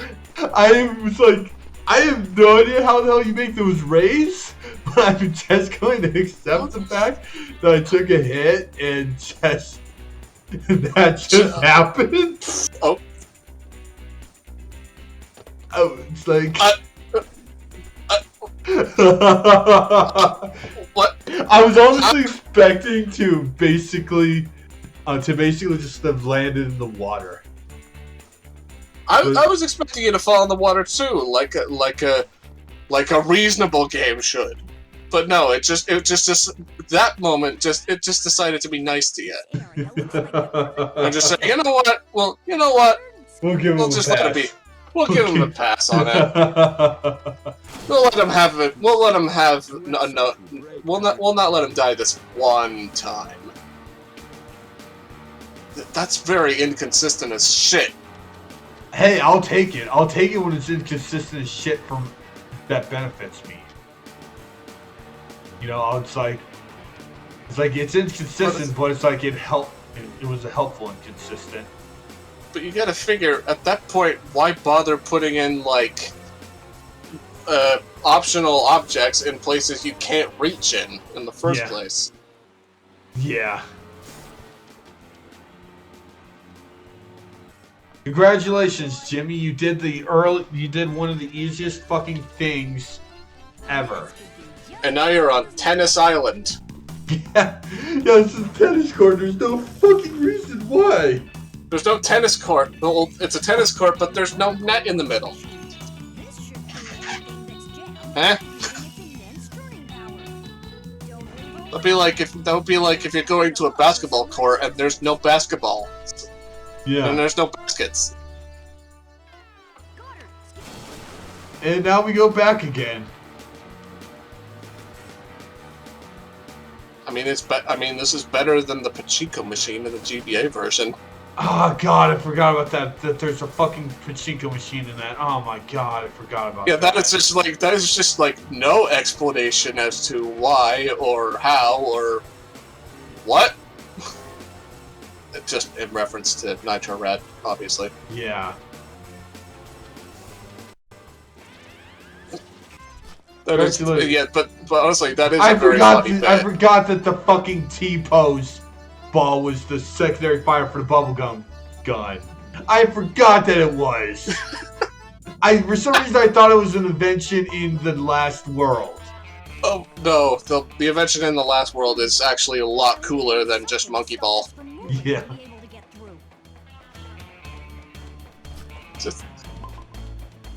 It is literally just as Chrome was looking at the default pose for Jimmy, and they were just like, yeah, fuck it, throw that in the ball. This is not the first time that T-pose has appeared in this marathon. If you watch the second take of Burning Earth for that stuff, because I actually played the 360 version after the PS2 version crashed on after the PS2 version crashed. Oh, there was a lot of T-posing in that game. There was a lot of T-posing in that game. So lazy! Anyway, but yeah, this is where we're going to go ahead and end for the stream for today. Wednesday, we're going to wrap this up. Because we only have at least, we have the second stage, we have the boss fight, we have the 2 stages of World 4, and the boss fight of that. So we just have 5 stages left. So we're going to finish this Wednesday. I don't know if we're going to start the GBA version of Jet Fusion on Wednesday. Who knows? I'm just excited for you to get to the Pachinko machine, honestly. Oh, God. Isn't that the gadget he makes to get into the Ultra Ninja Lord's palace? Yeah. As opposed to a robot that just that just destroys it in this version. Chases him until he leads it to destroy the goddamn wall. Because why does it chase him? It's like, why would you ever need this arbitrary frickin' invention when you could just have Goddard do all the work? That and the Lava Walker, those are the 2 times I will honestly think, why didn't you just use Goddard? Instead of just like a walking sim thing. That sank in the lava. Or it's again, a ninja robot that chases your ass. For no reason other than to lead it to a door to get it destroyed. For comedy. A Feedly picture. Anyway. But hey, no, you did miss how the final boss fight of the movie game went on console. You basically have to destroy Gudot's turrets with a bomb you have, and then once the turrets are gone, you just run up and kick him in the face. I thought it was Pultra. No. It's not Pultra? Yeah, in the console game, no. It's Gudot. Oh, I forgot. It was the fight after Pultra. No, you don't really even fight Pultra. Yeah, Pultra just disappears for no fucking reason during the game. Does she just appear as like an obstacle for Jimmy? Yeah, and then when you're done with basically the dealing her with her pecking, she just disappears. Oh man, I would have loved like a final level where you're in the ship and you're fighting. The GBA game actually does something with Pultra, and it's part of the movie. Basically, the boss fight against Pultra is dropping the mind control helmet on her, which is what Jimmy does in the movie. That's what makes that makes a lot more sense. I would have also loved in like the console version to have like a space dogfight against the Okian army. The GBA version has that. The GBA version has that. and have Jimmy like grow it as a planet size. If it was made nowadays, they probably would do that. But I don't think the limitations could do it. But you know what the console version of the game does have? Jimmy killing Carl? Yeah, No. The second level is Jimmy's lab. Yeah. And you're trying to get all the parts for the ship. So they can go to the Yokian planet. Now, something interesting I also want to point out: the GBA game, the GBA version does not only sends Jimmy to space. The console has you going to space with the other kids with the Retroland rides turned into spaceships. The GBA version does not have that. But just like in a movie. Yeah. That's a really cool feature that the console game had. But no, basically when you're done with the stage, Jimmy gives the rocket a test run. Carl is standing right behind the fucking thing. Behind the goddamn thing. And also in the console version, Cindy is the only one getting locked up. When in actuality everyone gets locked up and they all get freed together. And they only capture Cindy on that fucking planetoid that the kids land on to rest, and not at the actual Yokian planet. Yeah, and it's fucking weird because like when I saw Cindy in that, I was like, okay, did we save a fake Cindy? Because I was like, okay, what the fuck? It's a Cindy bot. But no, Carl's standing right behind the rocket's exhaust. It hits him. He becomes charred and falls over. I actually lost my shit at that. I lost my shit at that. The fuck? Because just why was this a thing? Do you have a VOD of that? I want to see that. I do. Oh, send it to me. I want to see it. Yeah. Do you want Twitch or YouTube? Either works. All right. I'll send you via YouTube. Sweet. There we go. God, it sounds like you're having a whale of a time in this marathon. Not a lot. Because I will admit, there's some stuff that I'm pretty bad.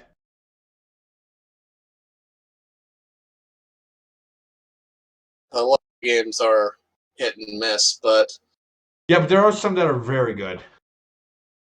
All right. It just seems like a very mixed to really good experience. Honestly. Yeah, like I said. I was very surprised with a few of those. Anyway, I sent it to you via PM. I was very surprised with a few of those. Like looking at my list, I was honestly happy with Danny Phantom Ultimate Enemy, because that was a really good game. Hey Arnold, that's a really good game. The movie game? Oh. Yeah, for Game Boy Advance. That's a really good game. I greatly enjoyed my time playing that. Even though the movie itself is a bit meh. I like the movie. I thought it was okay. I would have rather much preferred the Wild Thornberrys movie over that by a landslide. Well, I'm going to be playing that one too. Wait, real? Oh. I literally have a list of straight all these of all the Nicktoon games I'm going to be playing. Like when we're done with Jet Fusion, we're going to be going on to the GBA. Then we're going to be doing both the Attack of the Twonkies games. Then will be Korra, because I have to do that. And then ending the entire marathon with Battle Brawlers? Yeah. Nicktoons All-Star Battle. I am going to be doing that. I'm going to be doing Yeah, like I'm doing the Nicktoons games. I'm doing Rocket Power. Oh Rocket god. Power. Okay, I'm only doing Beach Bandits and Dream Scheme. I am not doing the Tony Hawk game because I'm not doing the Tony Hawk game. But still, Christ. I'm doing Rugrats. Yeah, okay. I'm doing SpongeBob. How many Rugrats? On my list I have Go Wild, both handheld and console in Paris. The movie game, which was only for handhelds for some reason. Studio Tour. Castle Keepers. Okay. Royal Ransom. Okay. Scavenger Hunt, which apparently D-Pad tells me that's a Mario Party clone. And No, it's Rugrats Mario Party. Okay, well, we're going to do at least one board of that. We're going to do at least one board of that because I'm curious on it. Search for Reptar and Time Travelers. I'm not doing Totally Angelica. I am not doing Totally Angelica unless if people basically pay me to. Do it. Yeah, you have to pay me. I'm doing SpongeBob. I'm doing SpongeBob. Okay. Like, I'm doing the movie. I'm doing Fairly Odd Parents? I already did Fairly Odd Parents. Oh. Yeah, I'm doing alphabetical. Oh. Yeah. Oh. Yeah, like I started with All Real Monsters. Oh, okay. Hey, I like that game. I like that game. And then you get. I'm just more worried if you get to the Ren and Stimpy games. I forgot those were things. I forgot about those. Mm-hmm. I forgot about those. So all right. So we'll be doing the. Okay, I might do Vidiots. Because aren't the like the other two just basically a mini game loop? One of them is Fire Dogs, and the other I can't remember the other one. Game loop? Like you're just doing the same thing over and over on a strict time limit. Yeah, so it's like there's no real point to doing that and getting annoyed at the time limit. I'm not fucking doing that. Fuck that. I mean, and if I wanted to do that, I would just show the fucking Fire Dog special. Because that's literally what it is. You're better off just watching the entire show at that point. Yeah. And that show's fucked up. Yeah. I think Vidiots is the only original idea game for Ren and Stimpy. I'm doing Revenge of the Flying Dutchman also for SpongeBob. I'm doing that. Is there a Doug game? I don't. Yeah, I don't think there is. I don't think there's a Doug game. Oh! Okay, it's Doug's big game, but I think it's based off the Disney one. So that's why I'm not really counting that. Yes, it is. It's based off Disney's. So so I'm skipping that. Since it's technically not Nickelodeon anymore, it's Disney. If it was the Nickelodeon one, I would. But it's the Disney one, so I have to skip that. So no. I'm doing TMNT games. Okay. And I also do have Wild Thornberrys games. Especially the movie. Yeah, movie and Chip Chase. Because just like with Danny Phantom, Wild Thornberrys didn't get a console game. I mean, at least Rugrats got at least 3 console games. Of like the movies. No, Rugrats in Paris got a console game. The movie didn't. The first movie, the first movie only got handheld. Yeah, same for Go Wild. Wait, what? Oh shit! Really? Yeah, the Wild Thornberrys crossover that had the fuck? What's with the inconsistencies with Rugrats movie tie-in games?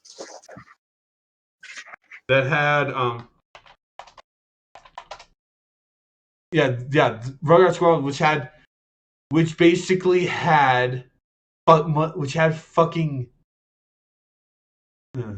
Yeah, which had Bruce Willis As Spike, Yeah, yes. as Spike the dog. Because marketing. Yeah. And it also had Nigel Thornberry regressing to a baby. Because we wanted Tim Curry to make baby noises. Of course we fucking did.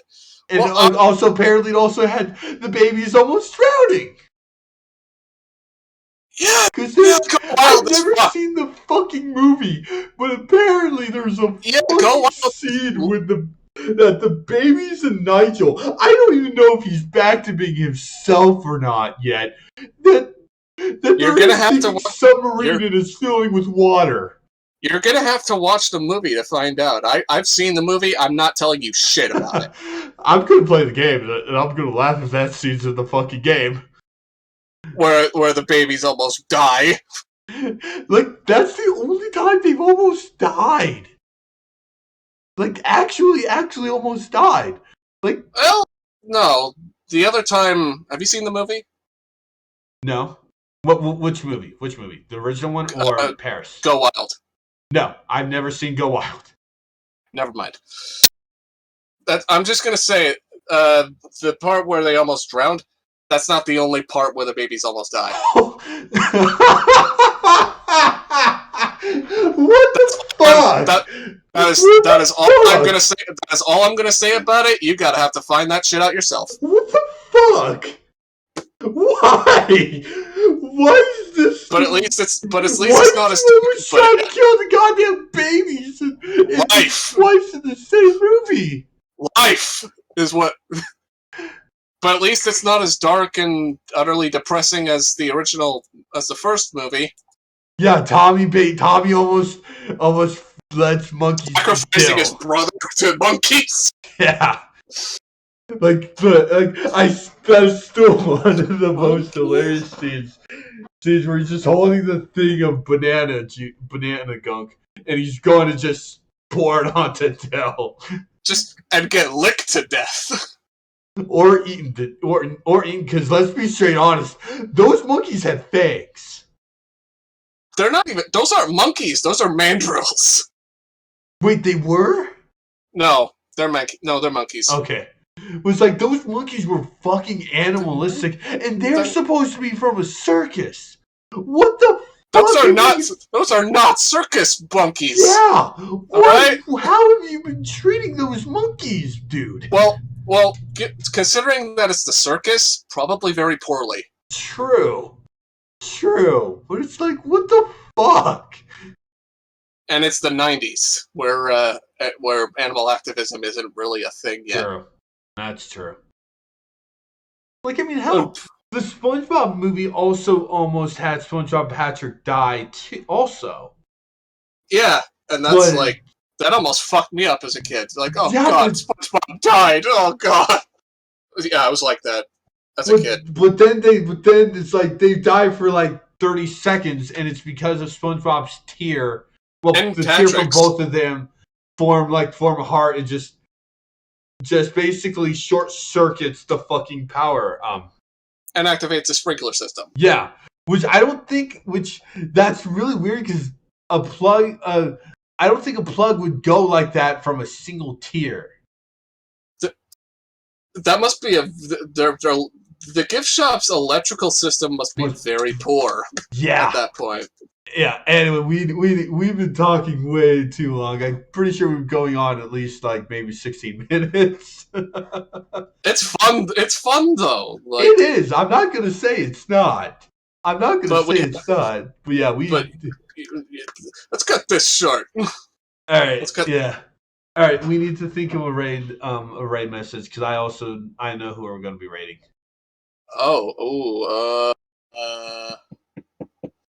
What's a notable part of the stream that's the most memorable?